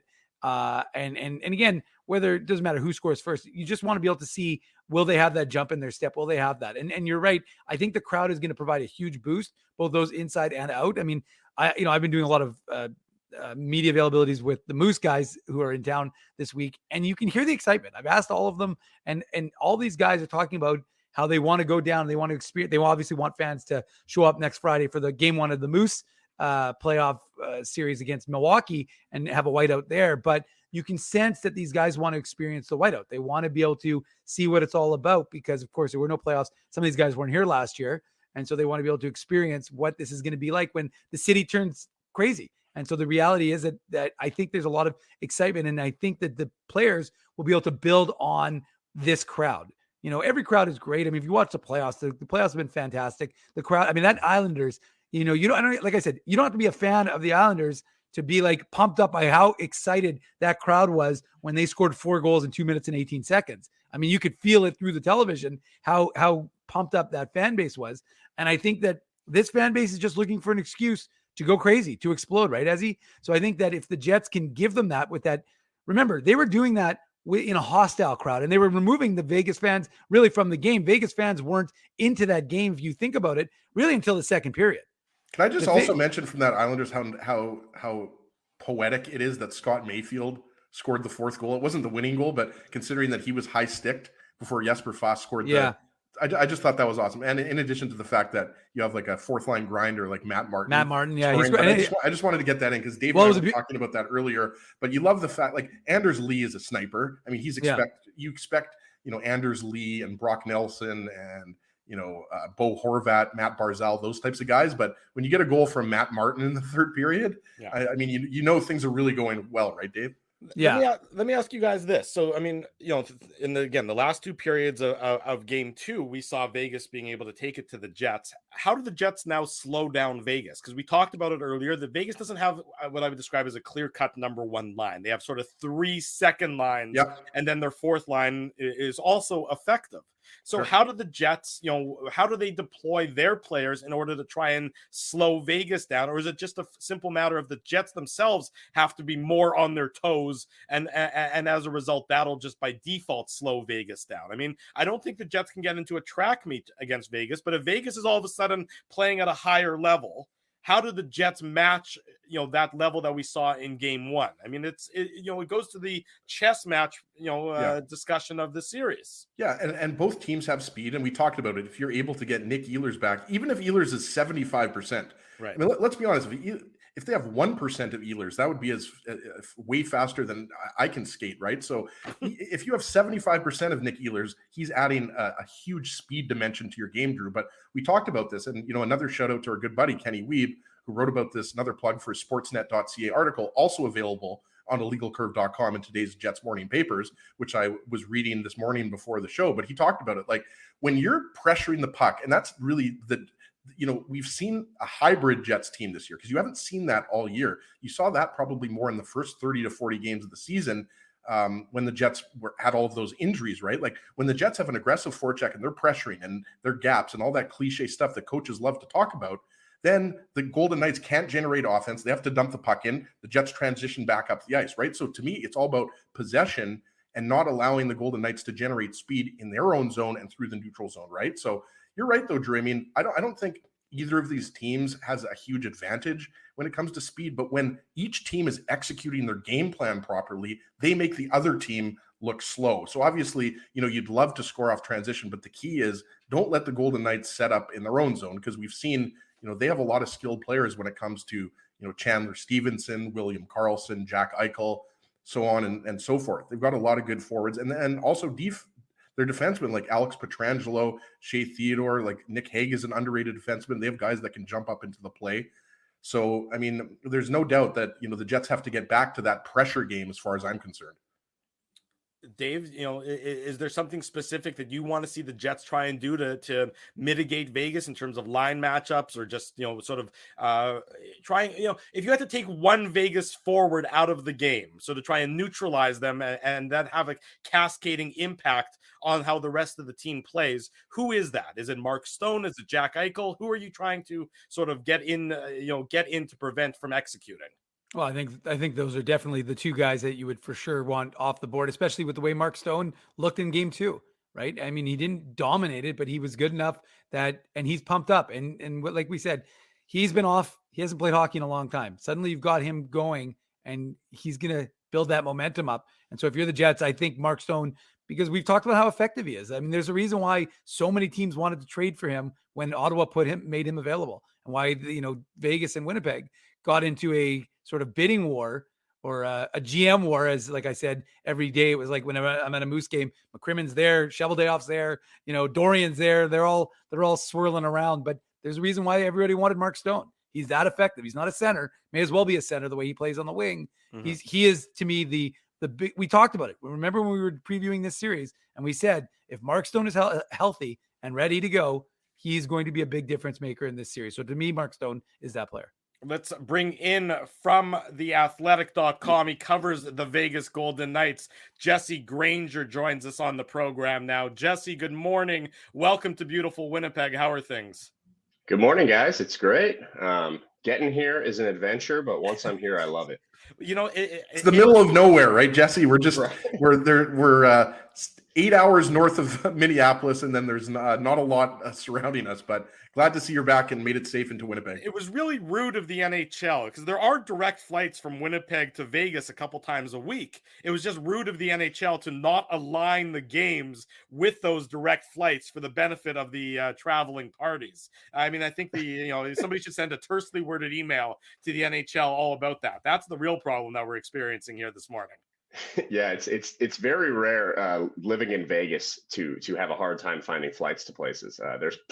That's one of the few cities that flies everywhere. But got up here. I only had one layover, wasn't too bad. And I saw the weather. To be honest, I like seeing the numbers on the screen. I expected it to be colder. It wasn't too bad yesterday. So I was texting you, Jesse, right, that we got a little spring dump, but most of the snow is melted, and even though it's still below normal, I'm not a meteorologist, so I'm not sure why I'm giving you a weather report right now, Jesse. But it's going to be much better than it was 2 or 3 days ago. So I think you came at a better time. Nice. Jesse, we were talking about obviously game 3 and the first 2 games of the series, and I was asking Dave and Ezzy, if the Jets had to sort of pick one Vegas forward to try and neutralize, and then that neutralizing that player would have a cascading effect on the rest of the team. I'm going to pose the same question to you. If you had to shut, who is that catalyst for Vegas's success among their forward group? I mean, Mark Stone gets tons of headlines given how important he is. Jack Eichel, we know, is one of the best centermen in the league. From your perspective, watching the team game in and game out, who is the one forward that is sort of the catalyst for everything else that the Golden Knights do? I would say definitely Mark Stone. I mean, when Stone's going, this team's different. They're a very different team. He struggled in game 1, and a lot of fans in Vegas and I mean a lot, like a shocking number, were saying, look, we were the 1 seed in the West without him. We put him in, and suddenly the chemistry's messed up. We got to take him out of the lineup. And I wrote a column basically saying, absolutely not. Like, this team can't win the Stanley Cup without Mark Stone being very good. I really do believe that. I think when he's at his best or close to his best, I think Vegas is right up there with some of the other contenders in terms of talent. Without him, they're obviously good enough to get the 1 seed in the West, but you look at their underlying numbers and they don't, and there's a reason Winnipeg was like a toss-up to win this series going in.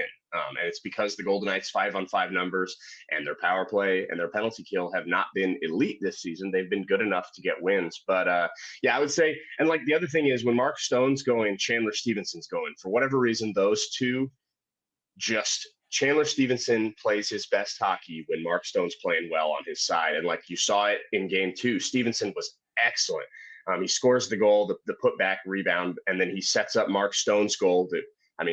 I think all 4 of us would have scored that goal. The one Stone just had to tap in because of the great pass by Stevenson. So I think Stevenson's one of their biggest weapons. And I think when Stone is going, Stevenson goes. It's hard. If the Jets can slow Stone down and frustrate him and not let him get going, I think that also affects Chandler Stevenson. Eichel obviously is a big one too, but Eichel has yet to be the guy that we all know he can be in these first two games. So it's going to be interesting the way the matchups change up here in Winnipeg. I'm curious to see how Eichel does because he definitely hasn't gotten going in these playoffs yet.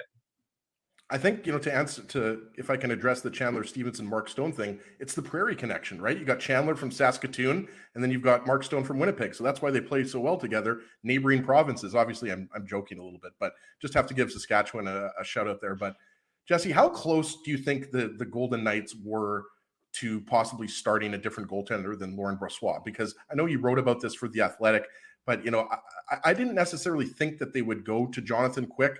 And I guess as a part of that question, is Logan Thompson in the picture here? I'm not sure. You would know better than anybody, but I guess what did you think about that decision? It obviously turned out to be the right decision because what was Brossoit's save percentage? Something like .930 in game 2, might have been higher than that. He was really good. Obviously the run support helped, but I guess going back to my original question, how close was Bruce Cassidy to go in with Jonathan Quick? And is Logan Thompson going to be an option, or is he still not in the picture right now for round 1? Yeah, so start off with, I don't think it was even remotely close to go to Jonathan Quick. I don't think he considered it. And to kind of prove that, Jonathan Quick wasn't even the backup in game 2. Adin Hill was the backup. When everyone's healthy, I think Jonathan Quick's the 4th best goalie on the Golden Knights. I don't think he's in.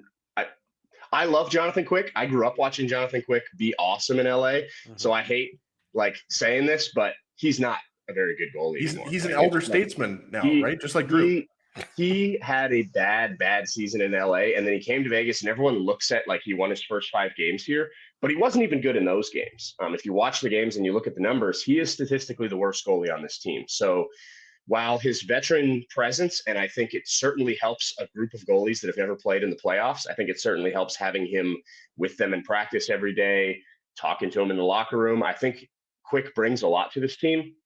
I don't expect him to play in the playoffs. I think Adin Hill, you just saw, he was the backup in game 2. He is just getting ready to play. He's been practicing with the team as a full participant for a couple weeks now. He's now ready. I think if they were to go away from Laurent Brossoit, say he struggles in these 2 games up here in Winnipeg, I think it would be Adin Hill who would get the chance before Jonathan Quick would.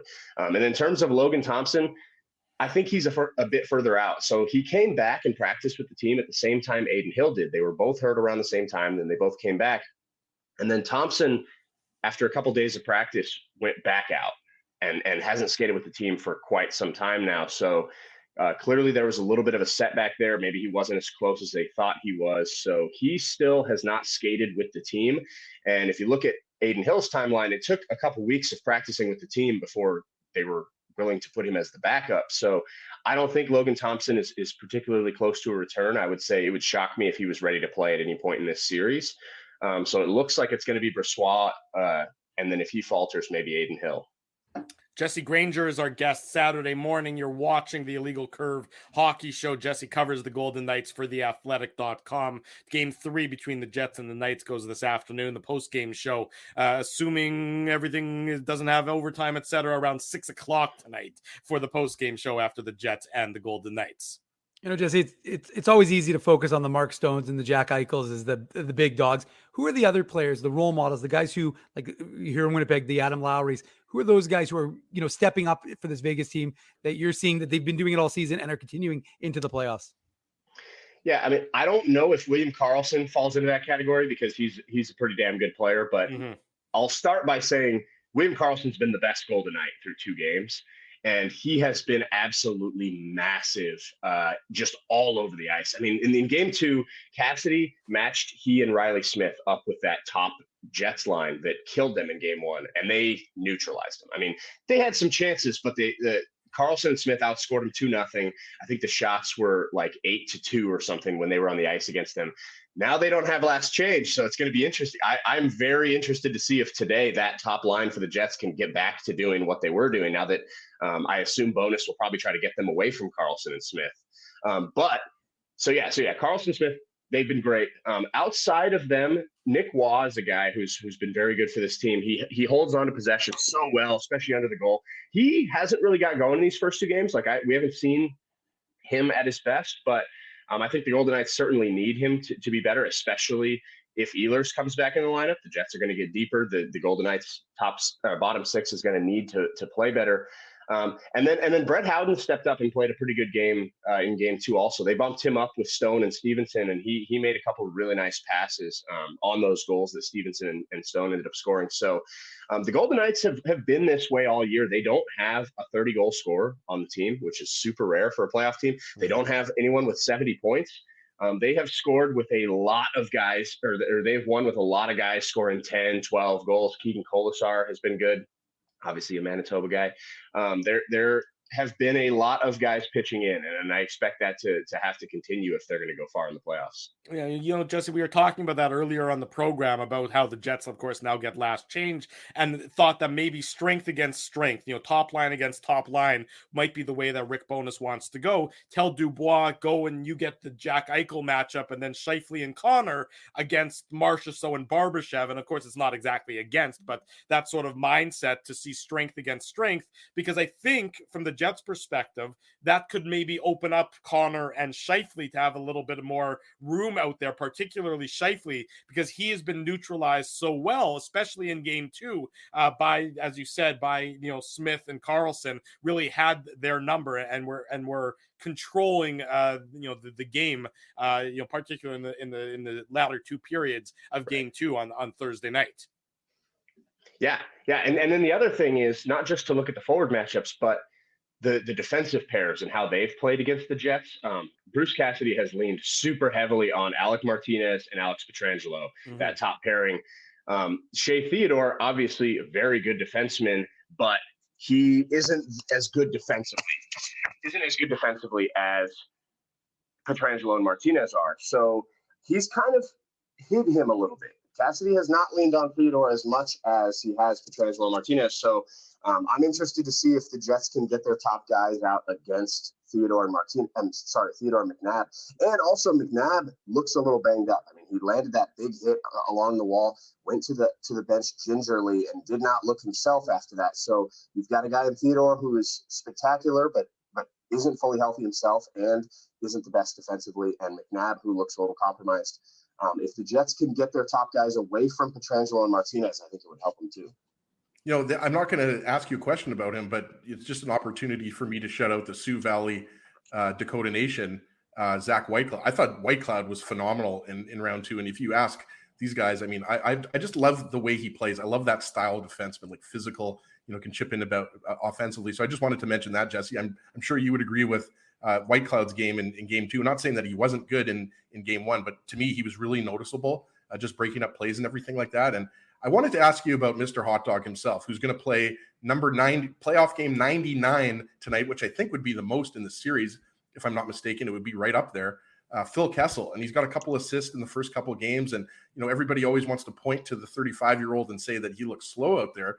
To me, it's just those subtle little plays, the smart plays that he makes, the little passes in tight, and just the decisions with the puck. Like, I guess, what have you seen from Phil Kessel? Because he's not playing an insignificant role. It's not like Kessel's buried on the fourth line. He's playing with Wild Bill and he's playing with Riley Smith. I thought he's been good so far in this series. He has. Game 1, not so good, but there weren't many Golden Knights that were good in game 1. So we'll give him a pass there. Game 2, I thought he was very good. Cassidy brought him up after the game, unprompted. And Cassidy has had his battles with Kessel this year, trying to get him to be stronger along the walls, trying to get him to reload and back check and do all the things other than when the puck's on your stick that Kessel has been known to not be great at times. He brought it up in the postgame. Like, Phil has been so determined and so committed to reloading, back checking. He's been flying around. You mentioned 35, but like when he wants to, his wheels are still pretty good. Like he's got the legs to do it when he wants to. So yeah, I think Kessel's been very good. I think it's easy to play with Smith and Carlson. Those two, their chemistry, I mean, they've been playing together for 6 years. Their chemistry is so good that it seems like whoever the Golden Knights plug in there, it's been Michael Amadio at times. It was the rookie Pavel Dorofeyev at times, who's sitting in the press box right now, but ready to go if they need him. And now Phil Kessel has jumped up there and has played really well. He just, like you said, it's the little plays. He holds on to pucks in corners. He opens up ice by skating through the center lane drive when they're coming in on the rush. He's just a really smart player, and I think he thrives in this time of the year. He's a guy who knows how to play these games, and I think he definitely like you mentioned, he's not playing a small role. The Golden Knights are really relying on him. Jesse, we only ask the hard-hitting questions here on Illegal Curve, so I've got to ask you. I got to ask you the tough one. I was listening to it.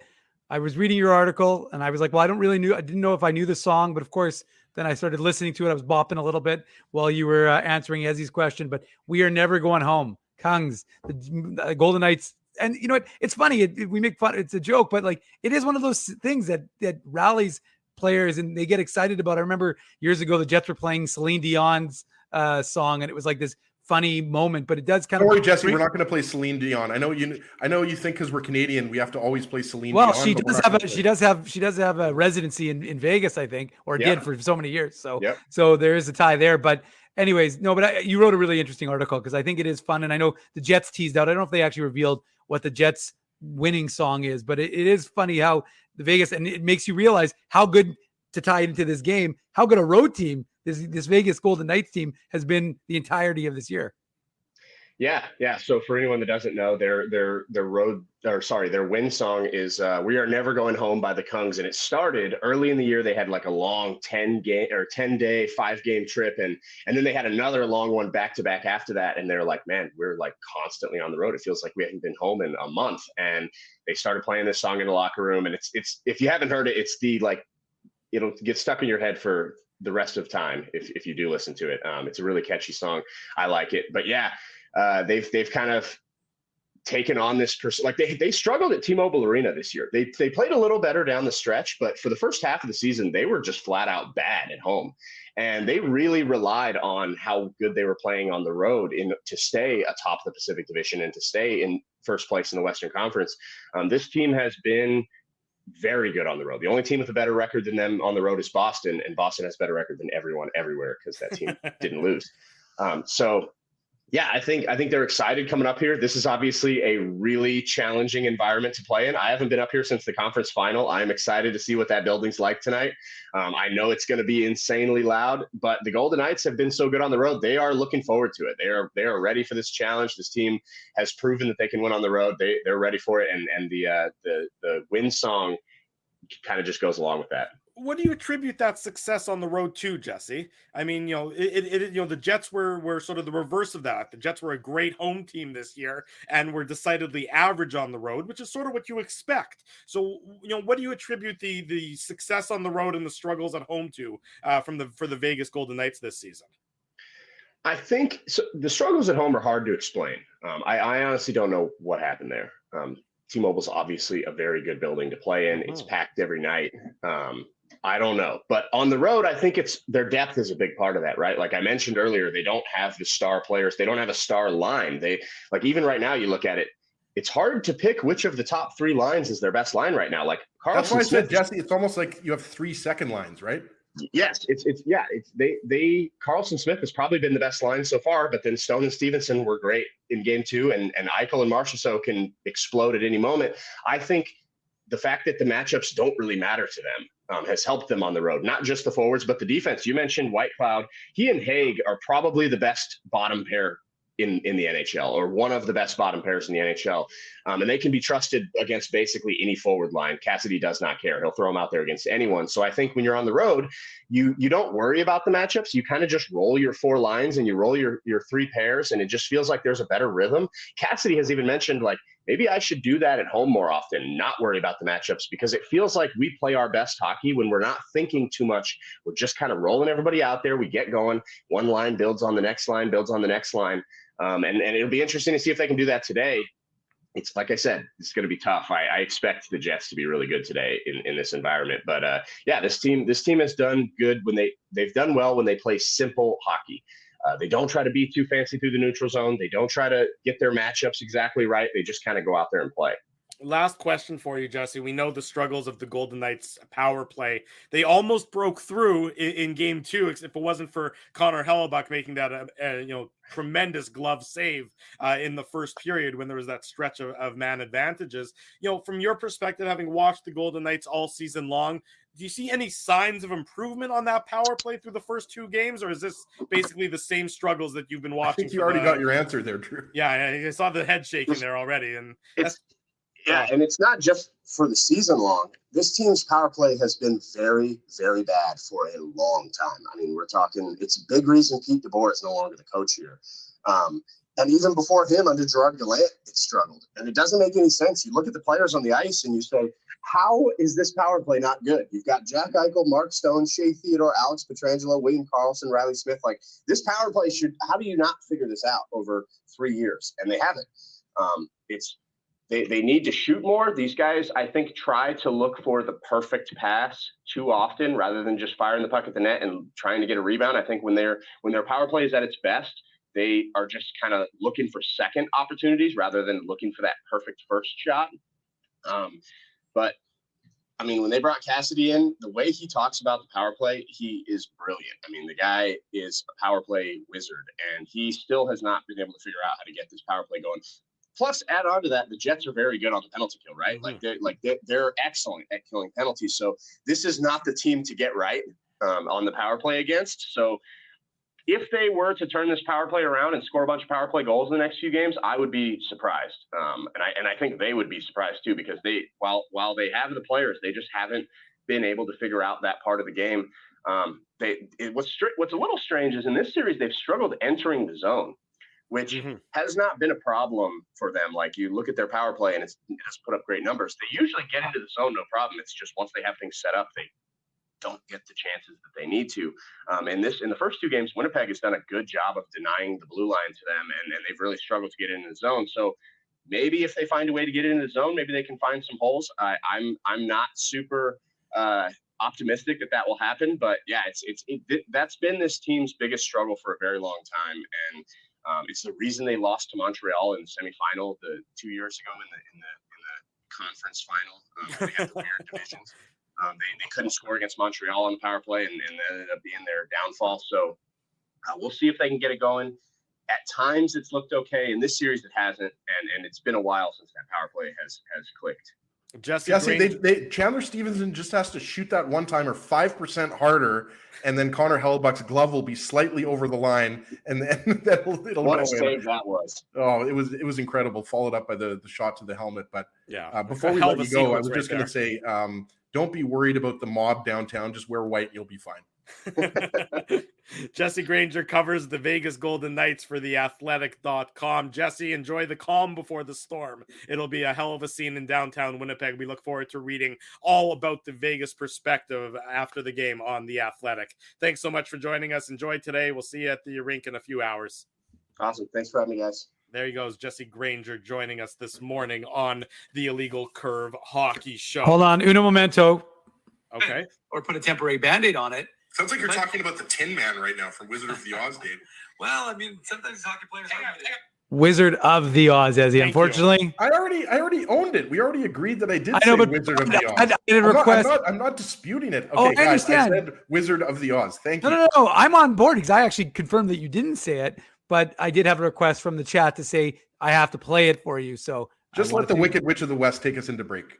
That would be yours truly. You're watching the Illegal Curve Hockey Show. We're live on YouTube and all of our social media platforms. Big thanks to Jesse Granger for joining us. You can read Jesse's work in The Athletic. Big thanks to Jeff Hamilton for joining us. You can read the Hammer's work in the Winnipeg Free Press. It's only guys whose names start with a J on the show today, Drew, except for us. Jesse and Jeff, but unfortunately I'm not Drew. Well, Drew, I guess, could be technically with a J if I wanted to change the spelling. I'm not sure that Dave or Ezra could ever be. I don't know if Sheldon and Tanis would like that, but yeah, you could do that. I guess I could. I mean, maybe that, I don't know. Yeah. To be honest, it would probably take them a while to notice if I all of a sudden started changing how I spell my name to all of a sudden JREW. But I don't think I'm going to do that. Are you writing your parents a lot of notes, Drew? Like, what's going on? Like, that's why I'm telling you, it would take them a long time to notice. How often do I ever write my name down? Maybe you'd write them a card. I would. It is, maybe a Mother's Day card. I would probably write a Mother's Day card. Write on napkins. Naomi loves to write lists on napkins, but I don't like it because it's always it's not because you usually wipe your mouth with it. Exactly. I need it when I'm having my ribs, so I like to just write on pieces of foolscap. Well, again, I do have my high quality Mead notebook, as we talked about on the post game show. I don't think they're a sponsor, by the way, Drew. Why? I'm not sure. I mean, somebody get in touch with the local Mead representatives, and we'll see if we can get a wash in notebooks. And I was talking to I've been recently talking. I've been talking to the CCM reps. I could see if we could get. I was trying to get him to do an illegal curve stick. Are you talking about my boy Lauren Ralph? No, he's the CCM rep. No, not the one who does for the Jets and the Mooseheads. Oh, okay. Well, that's who we deal with Hockey Manitoba. But that's good to know. Thank you for that random tangent. This has been a show filled with random tangents. Lots of Jets coverage, and then the most random tangents that we've had in a long, long while. But Drew, when you have a fresh cocaine bear shirt on, you know that the show's going to be a little bit off the rails. Up into my sinus. As Phil has said, this show is consistency and then inconsistency. It's that's the beauty. The rails. Drew's doing rails. I mean, it's all wonderful things right now. That's hilarious. I'd like to point out for the record that I've never done cocaine and I never plan to do cocaine. I'm just sporting the. You've never snorted, right, Drew? Cocaine, hell of a drug. Yeah, I'll take your word for it. I'm drug free. Oh yeah, my word for it. Drew's high on life. That's right. I'm high on life. Drew, as you know, and as I can attest, the Illegal Curve has a very strict drug policy. We do drug testing on a monthly basis to ensure that our analysts and hosts are in tip-top form. By the way, Dave, I didn't want to use my Contigo, so I hope you're okay if I peed in your coffee mug down here because I had nothing else to pee in. Well, as you know, I don't drink coffee, so that's fine. I'm not okay with hearing that. Not at all. I got to tell you, that's really disturbing. The post-game show will be later on this afternoon, maybe this evening, right around 6:00, give or take. It better be no OT tonight, folks. I know. As we've said, it might be a bit of a shorter edition of the post-game show, depending on how everything. Dad's bringing Chinese food over because we have a bit of a time crunch that we're under with this evening. Dave M will be murdered. Dave M will be murdered if it's not a tight window because right. I got my friend's kids. Bat mitzvah. Way to go, Sadie Sector. There you go. Exactly right. So it'll be a very time appropriate post game show. I think Naomi taught Sadie Sector, by the way.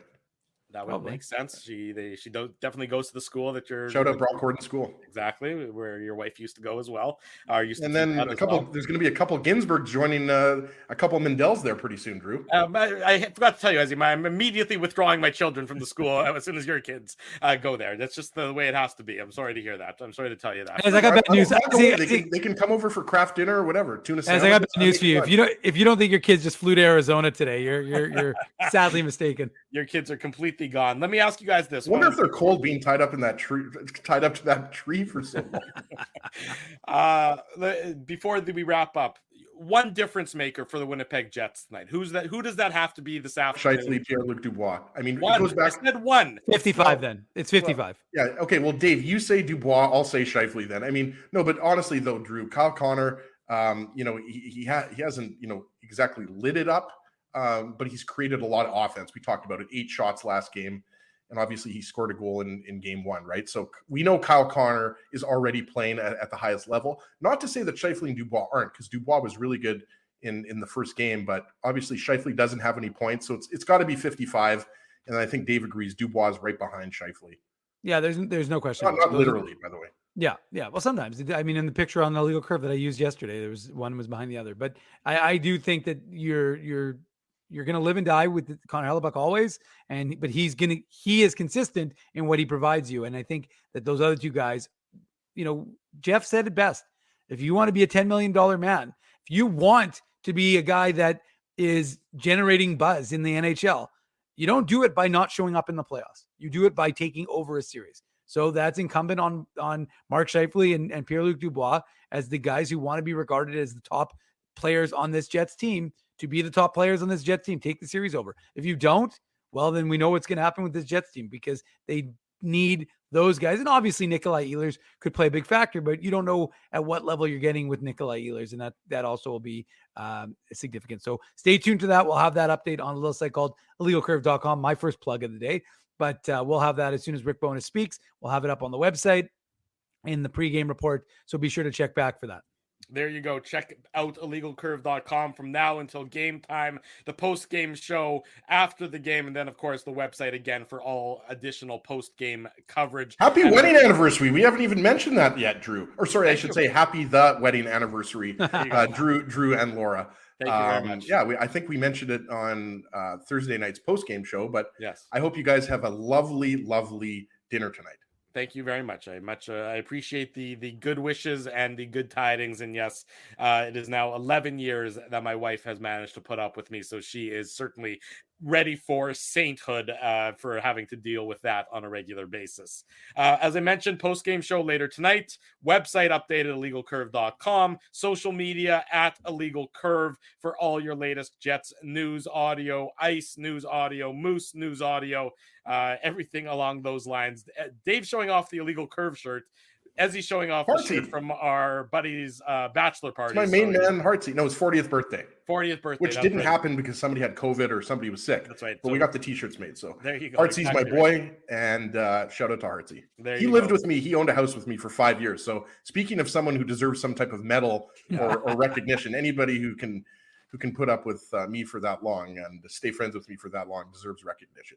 There is no question about that. A big thank you to all the sponsors of Illegal Curve who make the Saturday show, the post-game show, and the website a possibility. Our friends at Rumors Restaurant and Comedy Club, Linden Market Dental Center, Zappia Group Realty, Betway, Tough Duck, Boston Pizza, Seagram's, Rolly's Transfer, Grid Park, and The Keg support these fine businesses because of their continued support of Illegal Curve Hockey. We'll be back later tonight for the post-game show around 6 o'clock or thereabouts. In the meantime, as I said, illegalcurve.com and our social media feeds are where you need to be for all your latest Jets news and coverage. For Dave Minuk, for Ezra Ginsburg, I'm your host, Drew Mindell. Thanks, everyone, for joining us this morning. We'll see you again in a few hours' time. Enjoy Game 3. This has been the Illegal Curve Hockey Show. Thanks for listening to this broadcast from Illegal Curve Hockey. For more great Illegal Curve content, subscribe to the Illegal Curve YouTube channel, follow at Illegal Curve on Twitter, Facebook, and Instagram, and visit your online home for hockey in Winnipeg, illegalcurve.com.